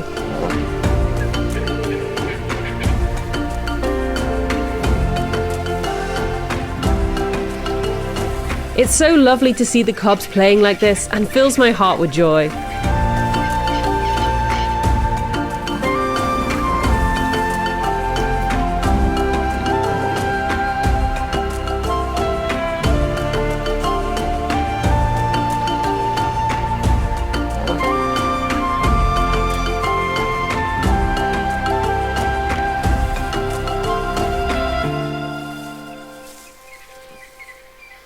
Just then, one of the older cubs leaps onto the elephant carcass.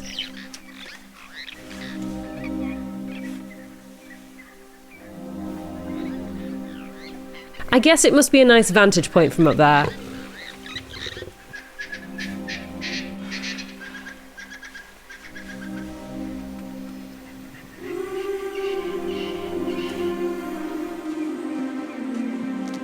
She uses the tough elephant hide to sharpen her claws.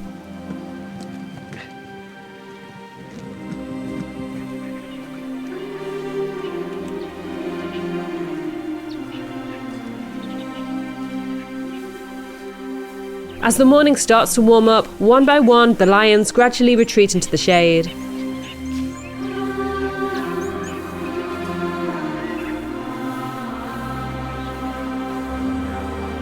One lion here in particular stands out to me. This impressive male is known as Scotty.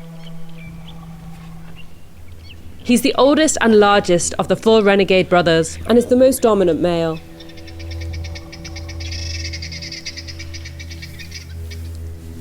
His name means sniptail, referencing the fact that part of his tail is missing. He marks his territory before he also moves into the shade.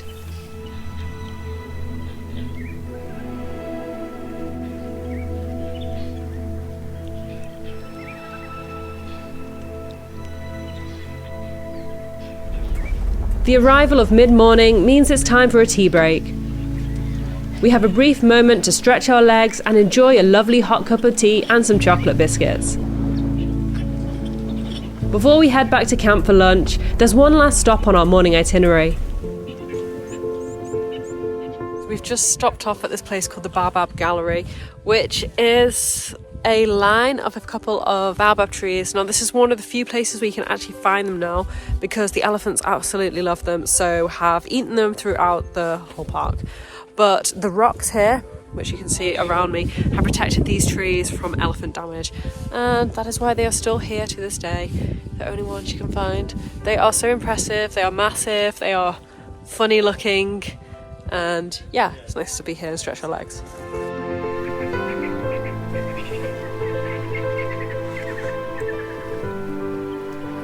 Walking around, you can clearly see the elephant damage. It's incredible that this tree is still standing. The sound of tapping makes me look up. I'm amazed as I lay eyes on a cardinal woodpecker high in one of the baobab trees. It was nice to wander around and stretch our legs, but as midday approaches, it's time to head back to camp. We're on a luxury mobile camping safari where we're staying in comfortable, spacious tents.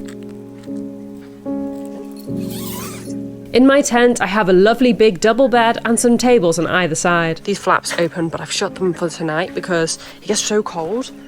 and I'm hoping it'll keep cold, but it's really hot in here right now. Then if we open this up, here we have the shower. It's been so nice having it in the sunlight, showering in the sun. It's been so warm on the back of my neck. Toilet long drop, and then it's our little basin. When I do my teeth, I spit over there. We both do, you can see it kind of doesn't always work out. Yeah, really nice this little place. We've got a trash can, and then this has been nice relaxing on these chairs. The little mirror for washing up. Good afternoon. We have had a nice little lunch break at camp, but now it's time to head back out. And this evening we're going to head back to the wild dog den, see what they're up to tonight. When we arrive at the den, the dogs are relaxing.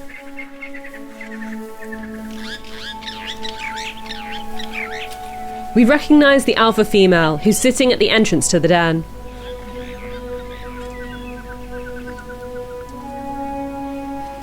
One of the dogs is chewing on some impala horns, a sign that the dogs have had a successful hunt recently.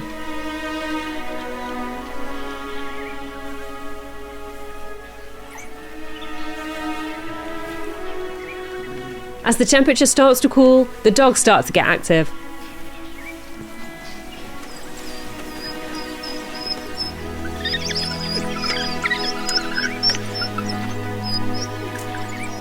Wild dogs are highly social animals with close-knit family units, and rallying together like this strengthens their bonds.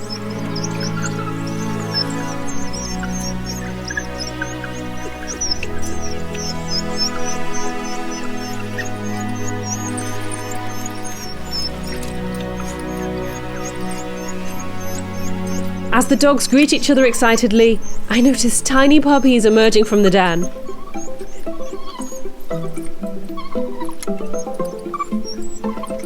I can't believe it! The puppies are so small and adorable. They must be only a couple of weeks old.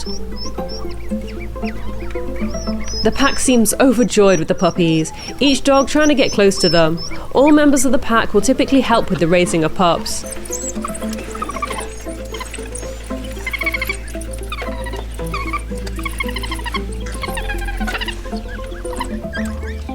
And as quickly as the cuteness starts, it's over again, the last fluffy pup disappearing into the safety of the den. Suddenly, the alpha female starts to move off. One by one, the rest of the pack start to follow her. Something's wrong. Oh, over there. Look, 3 running, 4 running. 5. You got a baby on his He's got, oh my god! one of the mothers. The alpha female has a puppy in her mouth from one of the other dens, and the other dogs don't look very happy about it.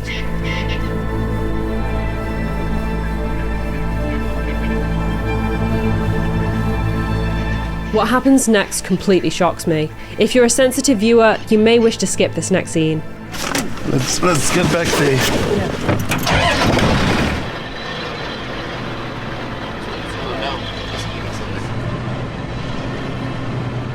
It's eating it.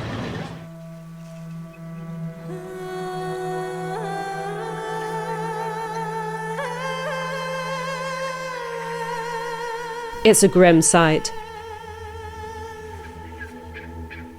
And whilst it may seem cruel, what the alpha female is doing here is ensuring her own pup's survival. With so many young pups in the pack, it's inevitable that not all of them will survive, as there's simply not enough food to go around. But by eliminating the pups from the other dens, the alpha female is making sure that all resources go to her puppies.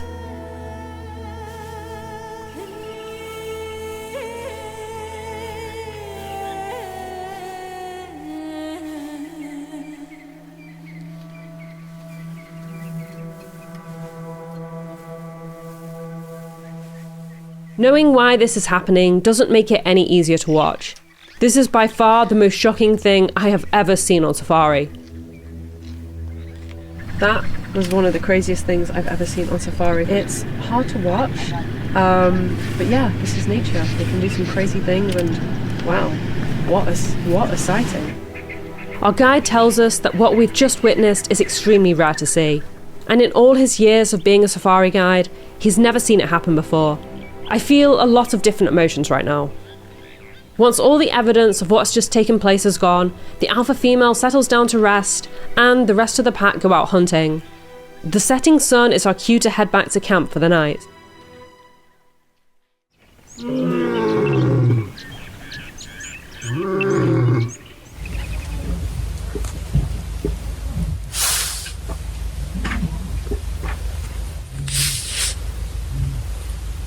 Good morning.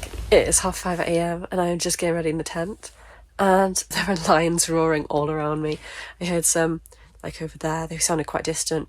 There were loads of them all together. Then there was another one, sounded a bit closer. And then just now there was one that sounded really close. Okay, so here we are at breakfast. Got my cereals and I'm about to make a tea. Good morning. Good morning. Cup of tea. Yes. Okay. And you've got the toast. Yeah, here's the toast. Thank you. Right, breakfast has been had. It's time to get back on the road. We're going to first head to the direction which the lions were calling from, which we think was at the nearby watering hole. And then we're going to actually head to a different part of Savuti today called the Savuti Marsh, which is further south. There's a pride of lions there called the Marsh Pride. And we may have a chance of seeing cheetahs. So let's hop on in and see what we find. We head in the direction of the roars, stopping every so often to check we're on the right track. A nearby roar tells us we're close. And then we see him.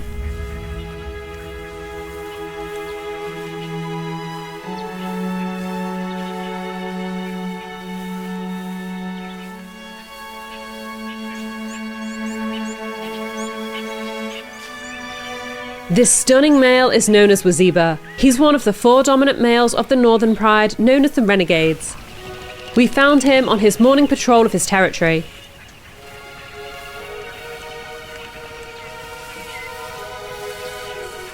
He's scent marking, letting any intruding males know that this is his territory and to keep away.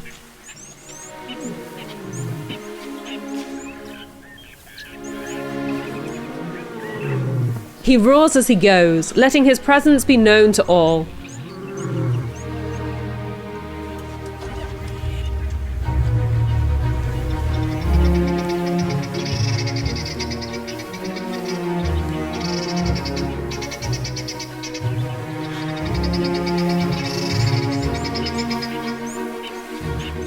This is a real bucket list sighting for me. Every sighting I've had of male lions so far has been of them sleeping or resting. This is the first time I've seen an active male, and to see him roaring only a few meters away really is the cherry on top of an already perfect sighting.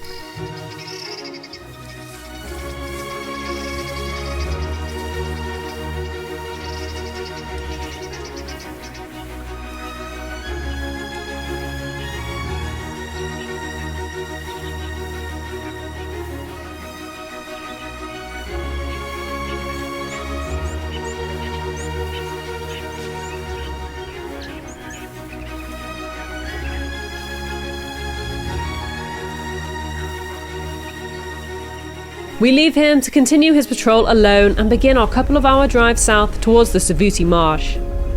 On the way, there's so much life to be seen, such as these kudus, jackals, impalas, tessabe, and wildebeests.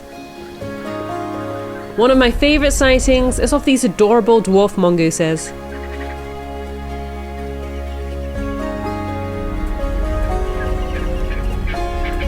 Bird life is abundant here too. Lilac-breasted rollers are one of my favourites, and I also enjoy coming across this pair of Kori bustards. It doesn't take us long to find what we've been searching for.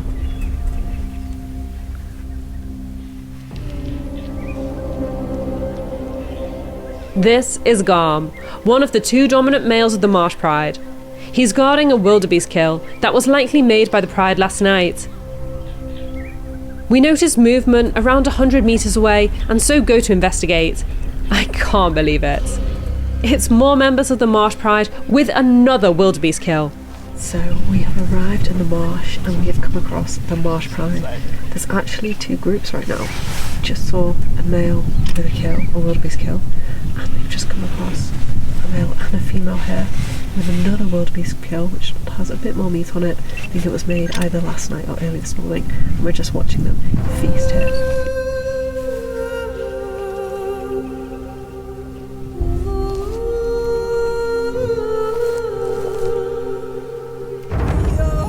This male is known as Tsunami, and he's the pride's second dominant male. Tsunami and Garm have only been dominant males here for around a year. After the pride's previous males, Sekakama and Tornnose disappeared.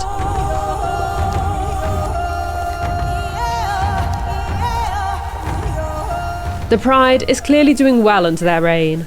The marsh pride has a reputation for being formidable, being able to take down elephants, and catching 2 wildebeest in one evening is evidence of their strength. Tsunami watches as the lioness gorges herself. He doesn't join in as he's already eaten his fill. Male lions typically eat first. Despite being full, he will now stay with the kill, guarding it from scavengers such as these black-backed jackals.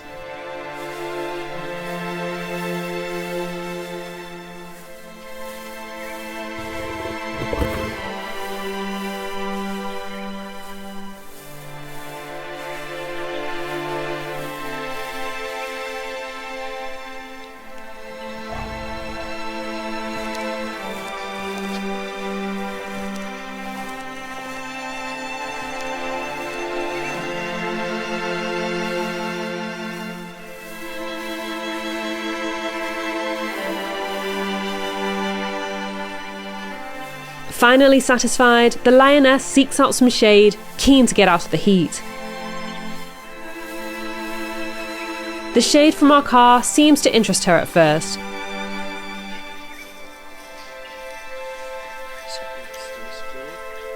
But she soon changes her mind.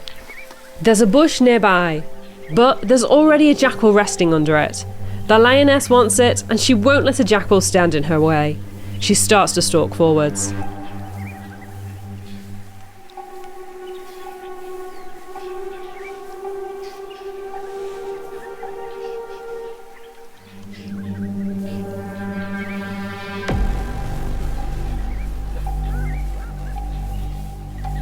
The jackal runs out the way just in time and the lioness settles down. Tsunami looks to the bush longingly. He's clearly getting too hot but can't risk leaving the wildebeest unattended. I notice he's injured, his front left paw causing him to limp. Tsunami has an idea. He decides to drag the wildebeest towards the shade.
He manages to drag it some of the way, but ultimately it's too heavy for him, especially as he's injured. He settles down with it once more, whilst the jackals look on hungrily.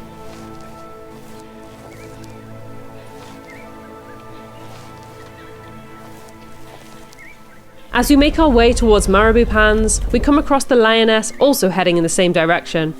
Perhaps the bush wasn't private enough for her liking.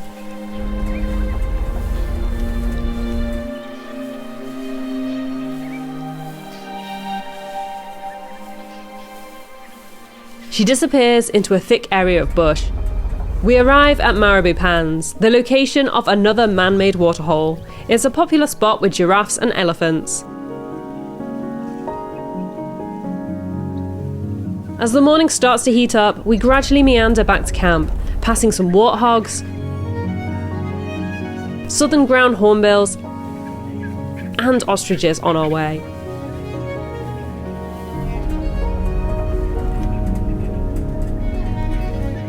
So after a nice little afternoon of having lunch and relaxing, it's time to head out for our final game drive of the trip. Excited to see what we find tonight. Right. Our first stop this evening is something a little bit different. This rocky outcrop is known as Bushman Painting Hill. So we've arrived at this rock. There's some bush paintings up here left by the Sand Bushmen about 4,000 years ago. So we're going to go and have a little nosy at them.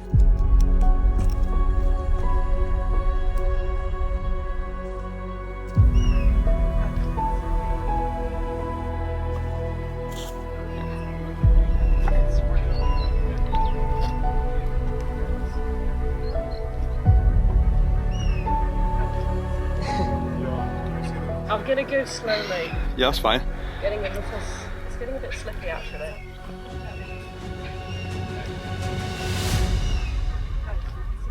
I'm sitting in a funny place like this because the rock's so slippy that as soon as I let go of this I just slide down. But here they are. These are the rock paintings left by the Bushmen, we guess around 4,000 years ago. And there are several animals here. There's an eland, an elephant and a sable antelope. More over there, and there's a giraffe somewhere. But yeah, how cool is it? They're still here all those years later. It was a little bit of a scramble getting up here, but all good fun.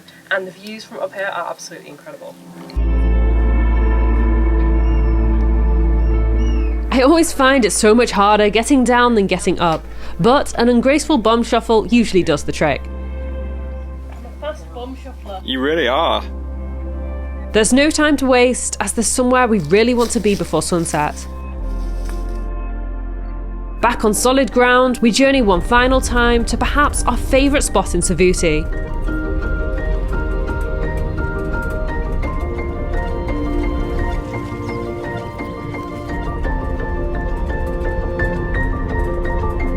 The Wild Dog Den.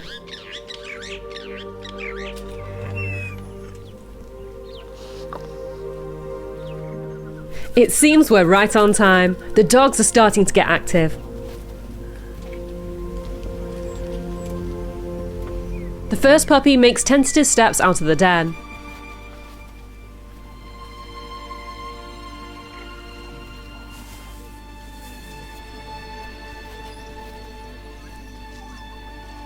But he seems to be feeling a little shy. It looks like they may need some encouragement.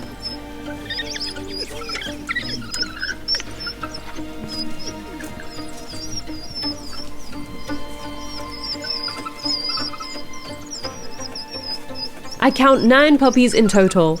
On wobbly legs, they make their way over to Mum for a drink.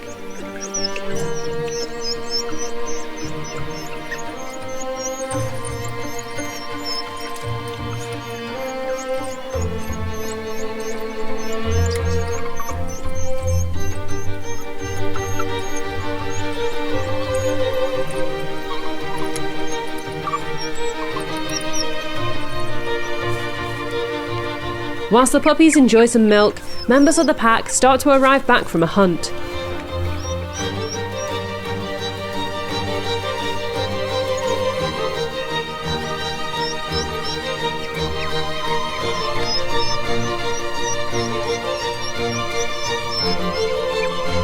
The returning dogs regurgitate some food. This food is primarily for the pack members who have been guarding the den all day, including the alpha female. But the puppies are also interested in the feast and waste no time getting involved.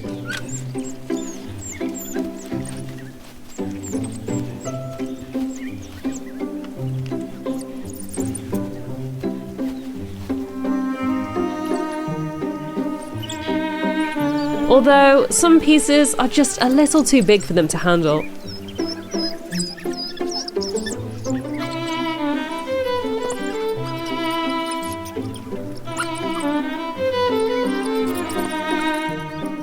Watching the tiny pups run around on stumpy legs fills my heart with so much joy. They're just so tiny and cute. When I booked my trip to Botswana, my main goal of the safari was to see some African wild dogs. What we've seen here has completely surpassed my expectations. I would never have dreamed of spending 3 whole evenings with them, and to see such tiny puppies as well. This really is a dream come true for me. I honestly can't think of a better way to spend my final evening of safari in Botswana. As the sun dips below the horizon and casts a pink glow over the landscape, the puppies trundle back to the safety of the den. Our time with the dogs has come to an end. But there is still one last surprise in store for us before nightfall. As we journey back to camp, something catches my eye.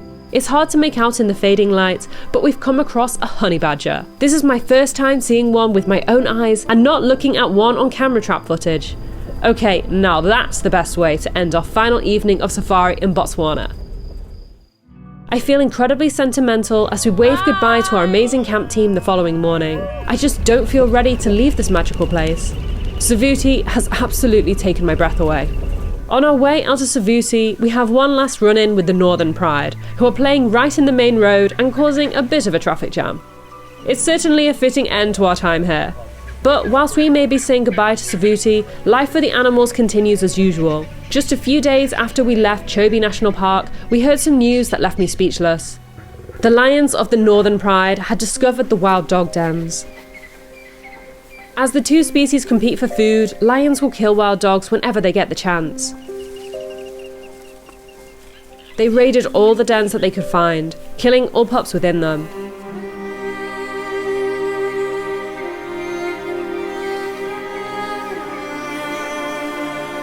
By some miracle, one of the dens wasn't discovered, and all puppies within that den were unscathed. It was the alpha female's den. I don't know if this was down to chance, or that when push came to shove, the dogs did all they could to defend the alpha's den. Either way, it's interesting how in the end, the alpha female got exactly what she wanted. Her pups will now get the undivided care and attention of the entire pack. Now that their location has been discovered by lions, the pack have moved the whole family to a new hidden den. I hope it remains safe and that the 9 puppies make it to adulthood. My safari in Savuti in Chobe National Park is going down as my most epic safari to date. But before we leave Botswana, there's still one last attraction that I'm keen to check out. We've arrived in Kasane, just had some lunch, and now we're heading down to the jetty to go on our afternoon Chobe River boat cruise. I'm so excited.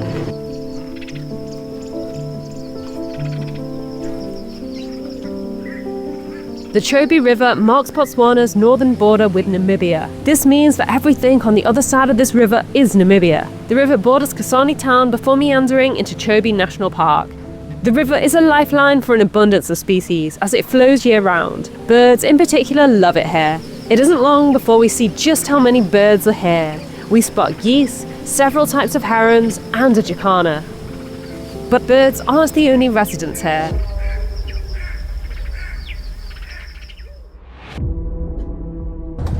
We are right by a crocodile. We've just pulled up and he is very big and very close, and I swear he's looking right at me.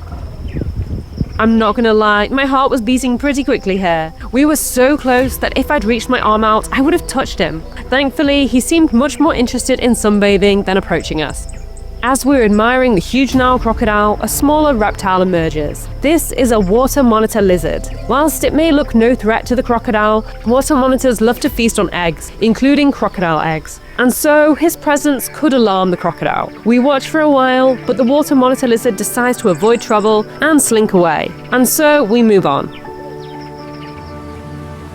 As we cruise down the river, deeper into Chobe National Park, we come across a group of buffaloes. These guys are all old males. Our guide says that this island in the middle of the river is a retirement home for them. With no predators other than crocodiles, which they can easily avoid, they can see out the rest of their lives in peace. I can see why they selected this place. It's so peaceful and beautiful here.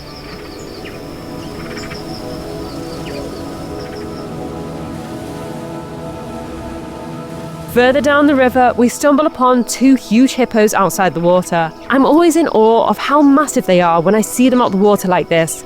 they're certainly a little intimidating.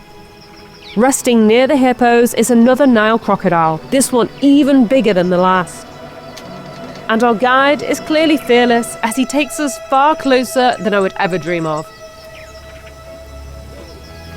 The deeper we go into Chobe National Park, the more wildlife we encounter. It's quite incredible to see such a diverse range of animals on the riverbank. I had no idea that my favourite sighting of the afternoon was right around the corner. Elephants, crossing the river right in front of us. I have never seen them in the water like this, and it's simply magical to watch them. Evening is not far off, and so we start to make our way back to Kasane. Our Chobe River boat cruise has been a lovely way to see Botswana's wildlife from a different vantage point. It's also so incredibly relaxing being on the water. This was without a doubt the perfect way to end our time in Botswana. This scenic river cruise is the penultimate part of my multi-day Botswana safari. I can confidently say that my safari in Botswana has been my best ever safari to date. We have seen so many incredible wildlife sightings and made memories that will last a lifetime. I have my incredible safari guide to thank for this. If you're planning your own safari in Botswana, including Victoria Falls, click the link in the video description and pin comment. Here you can get quotes from the exact same tour operators that I used to organise my trip and who I absolutely recommend. After our cruise, we make our way to our lodge in Kasane for the night. We're staying at Riverview Lodge, which is conveniently located right on the Chobe Riverfront. We have a lovely modern spacious bedroom and a nice big bathroom. It's the perfect place to spend our final night in Botswana and relax before an extremely exciting day. We're up bright and early the next day and enjoy some wonderful breakfast. But as we eat in the sun, I quickly realise we're not alone.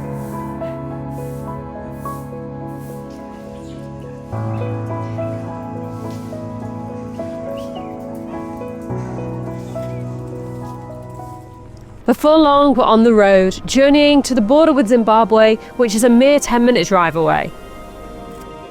Okay, so the first part of the border crossing is complete. We've checked out Botswana and now we're just going to drive to the Zimbabwe side, which is about a few minutes drive. And then we've got to fill in our visas, get a visa on arrival. Yeah, let's see how that goes. This was a quick process. There was a bit of a line. We are here at like 9:30 and then the queue's getting bigger as the minutes pass by, so I would recommend going earlier to avoid the queues because I feel like the queue's going to be a bit bigger on the Zimbabwe side because we have to apply for our visas.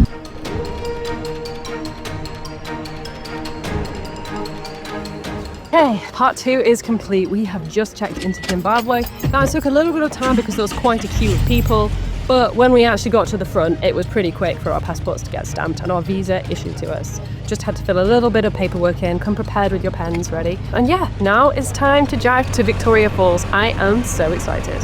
Something else to note is that the visa on arrival was cash only. Although there was a sign saying they accepted card payments, in reality they didn't. So be sure to have $50 per person to purchase your visa. The drive from the Zimbabwe border to Victoria Falls takes around an hour. It's incredibly scenic, taking us through Zambezi National Park, where the wildlife is never far away. These elephants are chilling right by the main road. It's not long until we reach the entrance to Victoria Falls. So we have entered Victoria Falls National Park, which is the national park from the Zimbabwe side of the falls. It was a $50 entrance fee per person. So for the two of us it cost $100. And it's a little map which shows where to go. So we're going to follow the directions, which take you down like a well done path to see all the different parts of the falls. I'm pretty excited. Already here at the entrance I can hear the falls thundering in the distance, so I can only imagine how loud that will be up close. So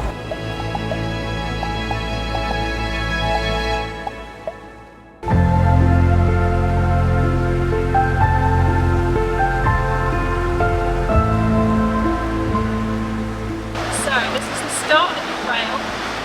Then we have got a little fall behind me. It's called Devil's Cataract. And it's separate from the main falls, and the first one is steep on the trail near the statue of Livingstone.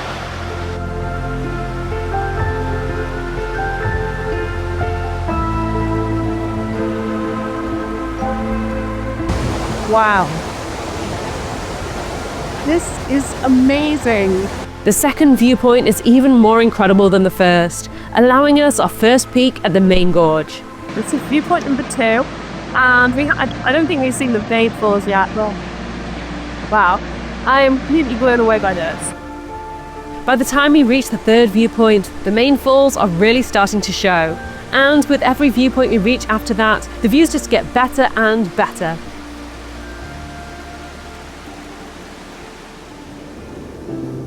Viewpoints 5 and 6 in particular took my breath away, giving me my favourite view of the falls.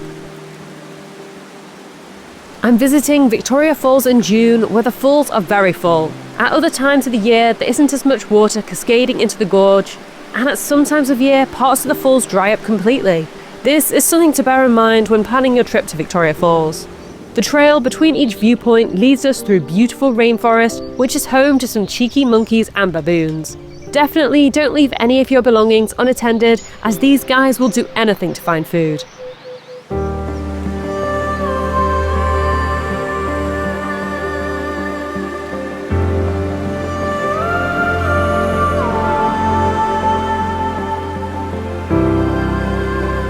Viewpoint number 10, and we've got a lot of spray here. I don't know if you can tell from the video, but I'm getting rained on quite significantly. It feels nice and refreshing though.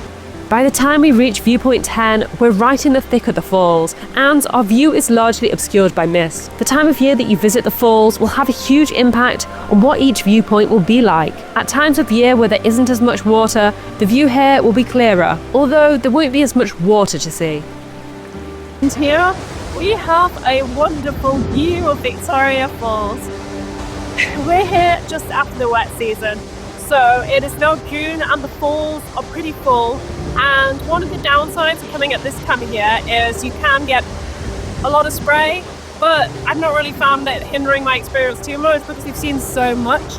And if you come in the drier seasons, the falls aren't anywhere near as full as this. So pros and cons to each time of year.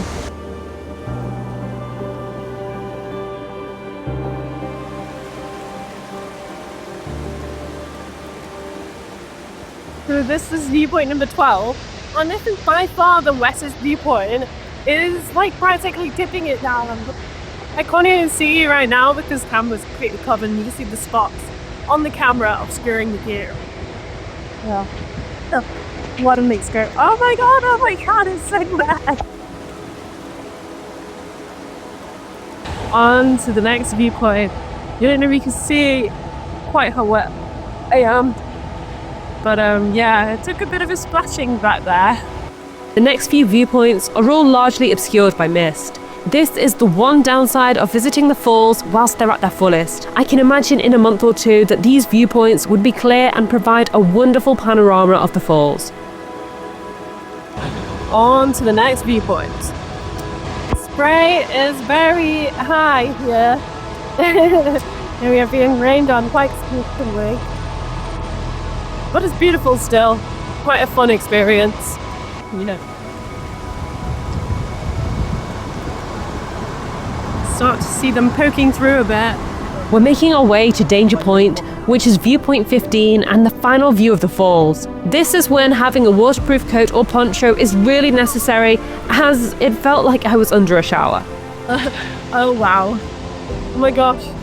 Maybe I should, I did bring a poncho, but I haven't put it on. My camera's wet. My camera's got me wet. Oh man. I feel like I've taken a swim. I am soaked. I'm absolutely soaked. Okay, so we finally put our ponchos on because it is absolutely soaking here. And we've also got rain covers specifically for our cameras too, so they don't get to be wet. Oh wow, this is falls and I am getting soaked here, but with it, this view.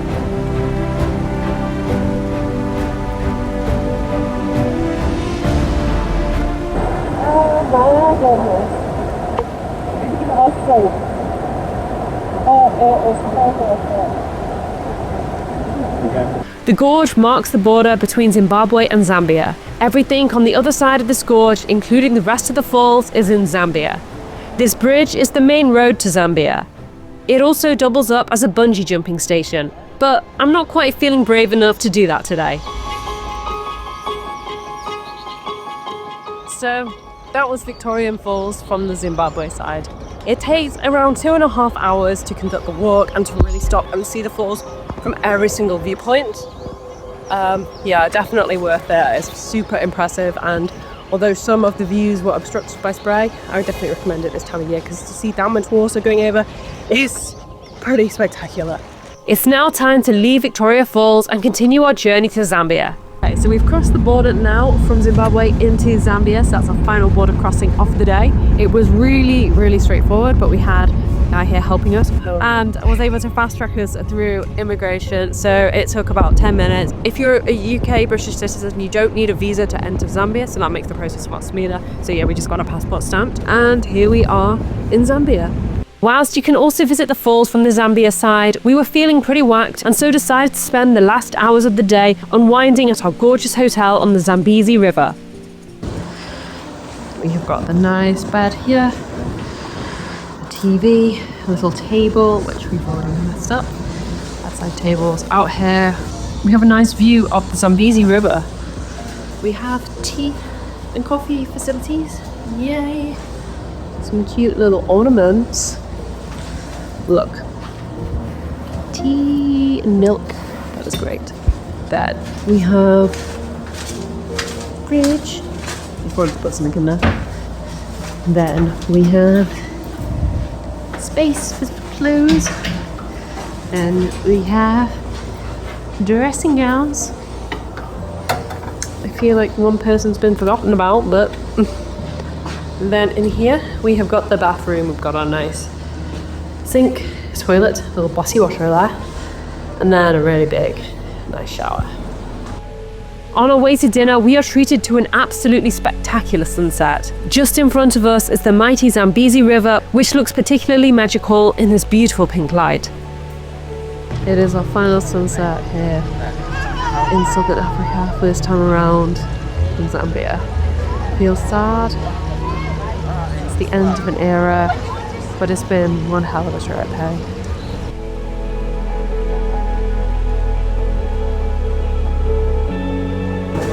So we've got ribs, mashed potato, and what was the Fruit like vegetable called like iptwa or something. Yeah, Zambian vegetable. Yes, mashed potatoes, biggest T-bone steak I've ever seen, and rape, which is another local vegetable. Brilliant. We came to the room and we have a little chocolate. Ooh, our favourites. The following day, we leave Livingston on perhaps the smallest plane I have ever taken, starting our long journey back to the UK. And with that, our 3-week Southern Africa adventure comes to a close. As we embark on our journey, I have some time to reflect on the weeks we have just had. I can confidently say that our Botswana safari was one of the best safaris that I've ever had. If you want to go on your own safari of a lifetime in Botswana, don't forget to click the link in the video description and pin comment, in order to get free quotes from the same companies who I used to organise this safari. Whilst Botswana may have provided me with some absolutely epic wildlife sightings, it has some serious competition from Kenya, and more specifically, the Masai Mara. Watch this video next to decide which safari destination is best.